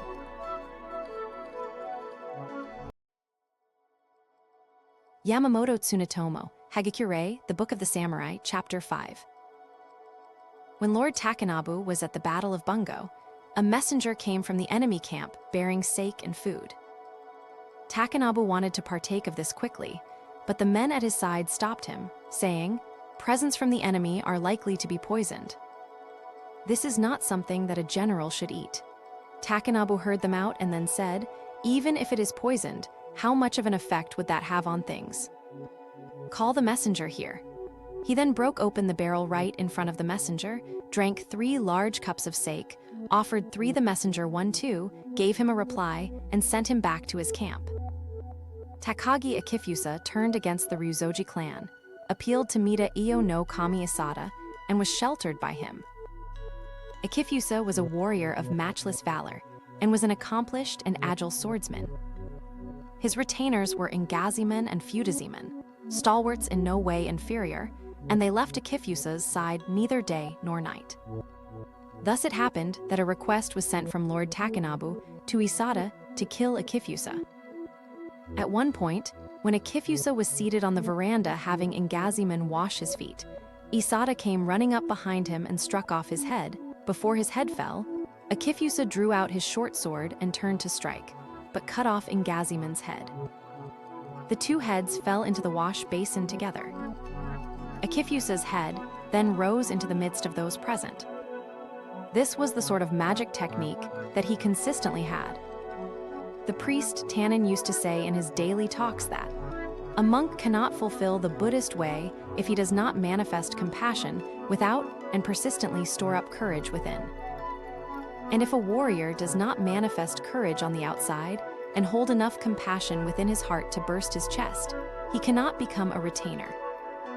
Therefore, the monk pursues courage with the warrior as his model, and the warrior pursues the compassion of the monk. I traveled about for many years and met men of wisdom, but never found the means to the pursuit of knowledge. Therefore, whenever I heard of a man of courage in one place or another, I would go and look for him regardless of the hardships on the way. I have learned clearly that these stories of the way of the samurai have been an aid on the road to Buddhism. Now a warrior with his armor will rush into the enemy camp, making that armor his strength. Do you suppose that a monk with a single rosary can dash into the midst of spears and long swords, armed with only meekness and compassion? If he does not have great courage, he will do no dashing at all. As proof of this, the priest offering the incense at a great Buddhist memorial service may tremble, and this is because he has no courage. Things like kicking a man back from the dead or pulling all living creatures out of hell are all matters of courage. Nevertheless, monks of recent times all entertain false ideas and desire to become laudably gentle. There are none who complete the way. Furthermore, among warriors there are some cowards who advance Buddhism. These are regrettable matters. It is a great mistake for a young samurai to learn about Buddhism. The reason is that he will see things in two ways. A person who does not set himself in just one direction will be of no value at 5-all. It is fine for retired old men to learn about Buddhism as a diversion, but if a warrior makes loyalty and filial piety one load, and courage and compassion another, and carries these 24 hours a day until his shoulders wear out, he will be a samurai. In one's morning and evening worship, and as one goes about his day, he had best recite the name of his master. It is not a bit different from the Buddha's names and holy words. Furthermore, one should be in harmony with his family gods. These are matters of the strength of one's fate. Compassion is like a mother who nurtures one's fate. Examples of the ruin of merciless warriors who were brave alone are conspicuous in both past and present. There was a certain point in the conversation when a retainer of Lord Nabeshima Nehiro said, "There are no men here upon whom the master can truly rely. Although I am consistently useless, I am the only one who would throw away his life for you." It is said that Lord Nehiro got outrageously angry, saying, "Among our retainers there is not a one who holds his life in regret. You are talking arrogance." And he was at the point of striking him when the man was pulled away by others who were there. Once when Master Tainsada, the founder of the China family, was coming by sea to the island of Shikoku, a strong wind began blowing and the boat was damaged. The boat was saved from sinking by abalone gathering together and covering over the damaged sections. From that time on, none of the China family, nor any of its retainers ate abalone. If one of them mistakenly ate one, it is said that his body was covered with boils in the shape of abalone. At the fall of the castle at Arima, on the 28th day in the vicinity of the inmost citadel, Mitsu's gender sat down on a levee between the fields. When Nakano Shintoi passed by and asked the reason for this, Mitsu's replied, "I have abdominal pains and can't go a step farther. I have sent the members of my group ahead, so please take command." This situation was reported by the overseer, pronounced to be a case of cowardice, and Mitsu's was ordered to commit seppuku. Long ago, abdominal pains were called cowardice grass. This is because they come suddenly and render a person immobile. At the time of Lord Nabeshima Nehiro's death, Lord Mitsushige forbade Nehiro's retainers the practice of tsuifuku. His messenger went to Nehiro's mansion and made the declaration, but those who received this news could in no way agree to it. From their midst Ishimaru Uname, later called Seiziman, spoke from the lowest seat. "It is improper for me as a younger person to speak out, but I think that what Lord Katsushige has said is reasonable. As a person who received the master's care when I was young, I had wholeheartedly decided on tsuifuku. But hearing Lord Katsushige's dictum and being convinced of his reasoning, no matter what the others may do, I am giving up the idea of tsuifuku and will serve the master's successor." Hearing this, the others all followed suit. Once Lord Masya was playing shogi with Lord Hideyoshi, and there were a number of daimyo watching. When it came time to withdraw, although Lord Masya could stand, His feet were numb and he could not walk. He made his withdrawal crawling away, causing everyone to laugh. Because Lord Masya was big and obese, he was not ordinarily able to be on his knees. After this event, he thought it would not be fitting to be in attendance anymore, and began refusing such duties. Nakano Yumanasuk Tadaki was killed on the 12th day of the 8th month in the 6th year of Iroku. At the time of the fight between Master Godu and Master Hurai of Suko on the island of Kabashima in the Kashima district. When Agawa Toshikiyo's legitimate son, Sahe Kiyoji, died as a youth, there was one young retainer who galloped up to the temple and committed seppuku. When Taku Nagato no Kami Yasuyori passed away, Kola Yatiman said that he had been unable to repay the master's kindness and committed seppuku.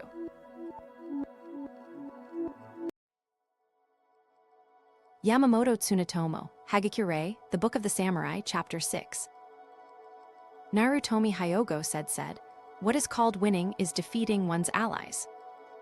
Defeating one's allies is defeating oneself, and defeating oneself is vigorously overcoming one's own body. It is as though a man were in the midst of 10,000 allies, but not a one were following him. If one hasn't previously mastered his mind and body, he will not defeat the enemy." During the Shimabara rebellion, his armor being still at the encampment, Shujio Echizen no Kami Tainao participated in the fight dressed only in hakama and haori. It is said that he died in battle in this attire. At the time of the attack on the castle at Shimabara, Tazaki Geki was wearing very resplendent armor. Lord Katsushige was not pleased by this, and after that every time he saw something showy he would say, "That's just like Geki's armor." In the light of this story, military armor and equipment that are showy can be seen as being weak and having no strength. By them one can see through the wearer's heart. When Nabeshima Wizen no Kami Tadano died, his attendant Izo Kinbei took his remains and had them consecrated at Mt. Kole. Then, confining himself in a hermitage, he carved a statue of his master and another of himself doing reverence before the master. On the first anniversary of Tadano's death, he returned to his home and committed suifuku. Later the statue was taken from Mt. Koya and was placed at the Kodenji. In the generation of Lord Mitsushige, Oishi Kasuk was at F, erst a foot soldier, serving at the side of his master. Whenever Lord Mitsushige was making the trip for his alternate year residence in Edo, Kasuk would make the rounds around the sleeping quarters of his master, and if he thought a certain area to be insecure, he would spread a straw mat and pass through the night awake by himself. In rainy weather he would simply wear a bamboo hat and an oil paper raincoat, and would stand one watch while being pelted by the rain. It is said that to the end, he never spent a single night in negligence. When Oishi Kasuk was an Uchitanen, a mysterious person sneaked into the area of the maids' chambers late at night. There was a great commotion from upstairs to down, and men and women off all ranks were running about. Only Kasuk was not to be seen. While the senior ladies in waiting were searching about, Kasuk yanked his sword from its scabbard and waited quietly in the room next to the master's bedchamber. As all was in confusion, he had felt apprehension for the master and was there to protect him. Because of this, it was said that his viewpoint was quite different. The man who had sneaked in was Narutomi Kichibai. He and his accomplice Hamada Ikazeman were condemned to death for adultery. Once when Lord Katsushige was hunting at Nishim, for some reason he got very angry. He drew his sword from his obi, scabbard and all, and began beating Sojima Zenojo with it, but his hand slipped and his sword fell into a ravine. Zenojo, in order to stay with the sword, fumbled down into the ravine and picked it up. This done, he stuck the sword in his lapel, crawled up the precipice, and just as he was, offered the sword to his master. In terms of quick-mindedness and reserve, this was matchless resource. Once when Master Sane Ukyo was crossing over the Tako River, the bridge was being repaired, and there was one large piling that could not be pulled up. Master Ukyo dismounted, grasped the piling firmly, gave a shout, and began to pull it up. there was a tremendous sound, and although he was able to pull it up to his own height, it would go no further and thereupon sank.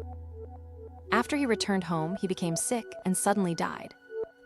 At the time of the funeral at the temple in Jobaru, when the funeral procession crossed the Takao Bridge, the corpse leapt from the casket and fell into the river. A 16-year-old acolyte from the Shufukuji immediately jumped into the river and took hold of the dead body. Everyone then ran down into the river and pulled up the corpse.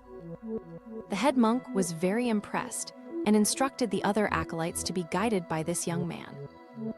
It is said that he later became a very famous monk.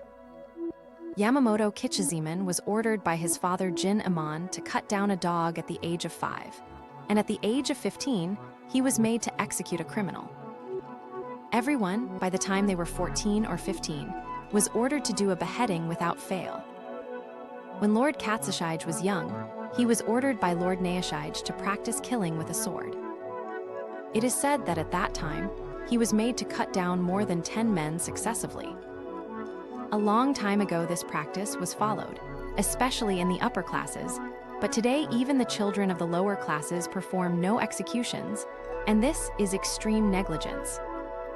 To say that one can do without this sort of thing, or that there is no merit in killing a condemned man, or that it is a crime, or that it is defiling, is to make excuses.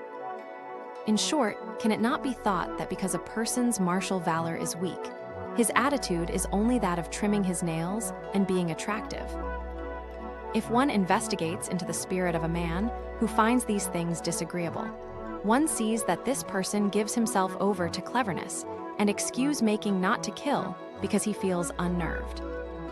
But Naoshige made it his orders exactly because this is something that must be done. Last year, I went to the case execution grounds to try my hand at beheading, and I found it to be an extremely good feeling. To think that it is unnerving is a symptom of cowardice. Among the page boys in forelocks in Lord Mitsushige's retinue, one Tomoda Shaziman was in attendance. A rather wanton fellow, he fell in love with a leading actor of the theater by the name of Taman Shaziman and changed both his name and his crest to that of the actor. Completely abandoning himself to this affair, he spent everything he had and lost all his clothing and furnishings. And at length, when he had exhausted all his means, he stole Mawatari Rokubei's sword and had a spearman take it to a pawnshop. The spearman, however, spoke up about this matter, and in the investigation, both he and Shaziman were condemned to death. The investigator was Yamamoto Gorazeman. When he read the report, he spoke in a loud voice and said, "The man who accuses the defendant is spearman so, and so." Mitsushige responded quickly, "Put him to death." When it came time to announce his fate to Shaziman, Gorazeman came in and said, "There is now nothing left to be done for you. Prepare yourself for your place of death." Shaziman settled himself and said, "Very well. I understand what you have said and am grateful for your words." Due to somebody's trickery, however, while a kaishaku was introduced to Shaziman, it was arranged that a foot soldier, Neazuka Rokuemen, was to step from the side and decapitate him. Repairing to the execution grounds, where the kaishaku stood opposite him, Shaziman saluted him with extreme calm. But just then, seeing Neazuka drawing his sword, he jumped up and said, "Who are you? I'll never let you cut off my head." From that point on, his peace of mind was shattered, and he showed terrible cowardice. Finally, he was brought to the ground, stretched out, and decapitated. Gorazeman later said secretly, if he hadn't been deceived, he would have probably met his death well. Noda Kiziman said about the function of kaishaku, when a man who has come to his place of death loses his wits and is crawling about, it is likely sen damage will be done when it comes time to perform kaishak. At such a time, first wait a bit, and by some means gather your strength. Then if you cut by standing firm and not missing the chance, you will do well. In the generation of Lord Katsushige, there were retainers who, regardless of high or low rank, were requested to work before the master from the time they were young. When Shiba Kiziman was doing such service, once the master was clipping his nails and said, "Throw these away." Kiziman held them in his hand but did not stand up, and the master said, "What's the matter?" Kiziman said, "There's one missing." The master said, Here it is, and banded over the one that he had hidden. Sawe Paiziman was ordered to commit seppuku on the 11th day of the 11th month in the 2nd year of Tenna. As this became known to him on the night of the 10th, he sent a request to Yamamoto Tsunetomo to be kaishaku. The following is a copy of Yamamoto's reply. Tsunetomo was 24 years old at this time.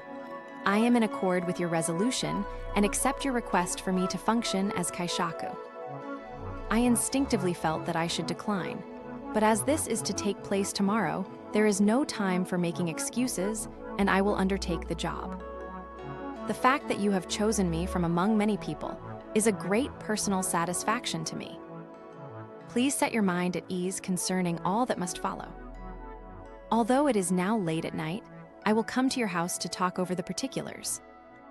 When Heiziman saw this reply, it is said that he remarked, "This is a matchless letter. From ages past, it has been considered ill-omened by samurai to be requested as kaishaku. The reason for this is that one pains no fame, even if the job is well done. And if by chance one should blunder, it becomes a lifetime disgrace." Once when Tanaka Yahei was attending to affairs in Edo, one of his menials was rather insolent, and Yahei scolded him severely. Late that night, Yahei heard the noise of someone coming up the stairs. He felt this to be suspicious and quietly got up. With short sword in hand, he asked who was there, and it turned out to be the menial whom he had scolded previously, secretly holding a short sword. Yahei leapt down and with a single stroke cut the man down. I heard many people later state that he had had good luck. A certain master Tokuhisa was born quite different from other people and looked to be a bit moronic. Once, a guest was invited and mudfish salad was served. At that time, everyone said, "Master Tokuhisa's mudfish salad," and laughed. Later, when he was in attendance, and a certain person made fun of him by quoting the above remark, Tokuhisa pulled out his sword and cut the man down. This event was investigated, and it was stated to Lord Naoshige. Seppuku is recommended because this was a matter of rashness within the palace. When Lord Naoshige heard this, he said, "To be made fun of and remain silent is cowardice." There is no reason to overlook this fact because one is within the palace. A man who makes fun of people is himself a fool. It was his own fault for being cut down. Once, when Nakano Mokonasuk boarded a small boat on the Sumida River to enjoy the coolness, a rogue got in too and committed all manner of rude acts. When Mokonasuk saw that the rogue was relieving himself over the side of the boat, he cut the man's head off and it fell into the river. So that people would not notice this, he quickly covered the body with various things. He then said to the boatman, "This matter should not become known. Row up to the upper reaches of the river and bury the corpse. I shall naturally pay you well." The boatman did as he was told, but in the lagoon where the body was buried, Mokonasuk cut off the head of the boatman and returned directly. It is said that this fact never became known publicly. At that time, there was also one young homosexual male prostitute riding in the boat. Mokonasuk said, "That fellow was a man too." It is best to learn how to cut a man while one is still young, and so the man cut the corpse once. Because of that, the young man said nothing later on. It is said that every time Oki Hayabu's group gathered, and after all their affairs were finished, he would say, "Young men should discipline themselves rigorously in intention and courage. This will be accomplished if only courage is fixed in one's heart. If one sword is broken, he will strike with his hands. If his hands are cut off, he will press the enemy down with his shoulders. If his shoulders are cut away, he will bite through 10 or F15 enemy necks with his teeth. Courage is such a thing." Shida Kichinasuk said, "At first it is an oppressive thing to run until one is breathless. But it is an extraordinarily good feeling when one is standing around after the running. More than that, it is even better to sit down. More than that, it is even better to lie down. And more than that, to put down a pillow and sleep soundly is even better. A man's whole life should be like this. To exert oneself to a great extent when one is young, and then to sleep when he is old or at the point of death is the way it should be. But to first sleep and then exert oneself, to exert oneself to the end, and to end one's whole life in toil is regrettable. Shimamura Rokurauman told this story. A saying of Kichinasuke's that is similar to this is, "A man's life should be as toilsome as possible." When Yuno Rihei was overseer of accounting in Edo, he had a young assistant whom he treated in a very intimate way. On the first night of the 8th month, he went drinking with Hashimoto Tsunetomo, an overseer of foot soldiers, and got so drunk that he lost good sense. He accompanied his young assistant back home, babbling on in a drunken manner, and when they arrived there, Rihei said that he was going to cut the assistant down. The assistant pushed away the tip of Rihei's scabbard. They grappled and both fell into the gutter, with the assistant on top pushing Rihei down. At this time, Rihei's servant ran up and asked, "Is Master Rihei on the top or on the bottom?" When Rihei replied, "I'm on the bottom," the servant stabbed the assistant once. The assistant got up, and as his wound was light, ran away. When the affair was brought under investigation, Rihei was put into confinement at the Nikiyama prison and was condemned to capital punishment by beheading. Before this, when he was positioned in Edo and living in a rented house in the merchants' district, a servant had opposed him and he had cut him down.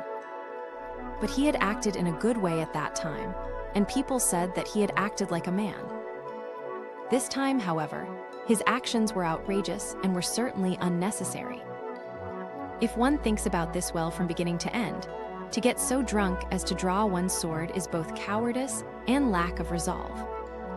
Rihei's servant was a man from Taku, but his name is not remembered. Though he was a member of the lower classes, he was a brave man. It is said that Timon committed suicide during the investigation. In the 12th section of the 5th chapter of the Ryonkyo, there is this story. In the province of Wizen, there was a certain man from Take who, although he had contracted smallpox, was considering joining the forces attacking the castle at Shimabara. His parents earnestly tried to get him to desist, saying, "With such a grave illness, even if you should get there, how could you be of any use?" He replied, "It would be to my satisfaction to die on the way." After having received the warm benevolence of the master, should I tell myself that I will be of no use to him now? And he left for the front. Although it was winter camp, and the cold was extreme, he did not pay any attention to his health, and neither put on many layers of clothing nor took off his armor day or night. Moreover, he did not avoid uncleanliness, and in the end recovered quickly and was able to fulfill his loyalty completely. So to the contrary of what you would expect, it cannot be said that one is to despise uncleanliness. When the teacher, Suzuki Shozo, heard this, he said, "Was it not a cleansing act to throw away his life for his master? For a man who will cut of his life for the sake of righteousness, there is no need to call upon the god of smallpox. All the gods of heaven will protect him." Lord Katsushige said, "Whether a man of Heisen holds death in regret or not is not a matter of concern. What I worry about is that people will not take to heart the command to keep the rules of manners and etiquette correctly. I am afraid that the entire clan, our relatives and elders, out of too much earnestness, will feel that the command to keep correct etiquette is an exaggeration. Up to now, there have existed men who were used to these things, and even if etiquette was slightly wrong, they could remember the correct way, and the matter was settled. I have given this command because people are negligent in affairs of this sort. During the Genroku period, there was a samurai of low rank from the province of Ise by the name of Suzuki Rokyubei. He was ill with a severe fever, and his consciousness became dim. At that time, a certain male nurse was unexpectedly stricken with greed and was about to open up the ink box and steal the money that was kept in it. Just then the sick man suddenly stirred, took the sword from the base of his pillow, and in a sudden attack cut the man down with one blow. With that, the sick man fell back and died. By this act, Rokyubei seemed to be a man of principled disposition. Nagatsuka, who was also from the province of Ise, I asked him about it, and indeed he knew the story and said that it was true. 1.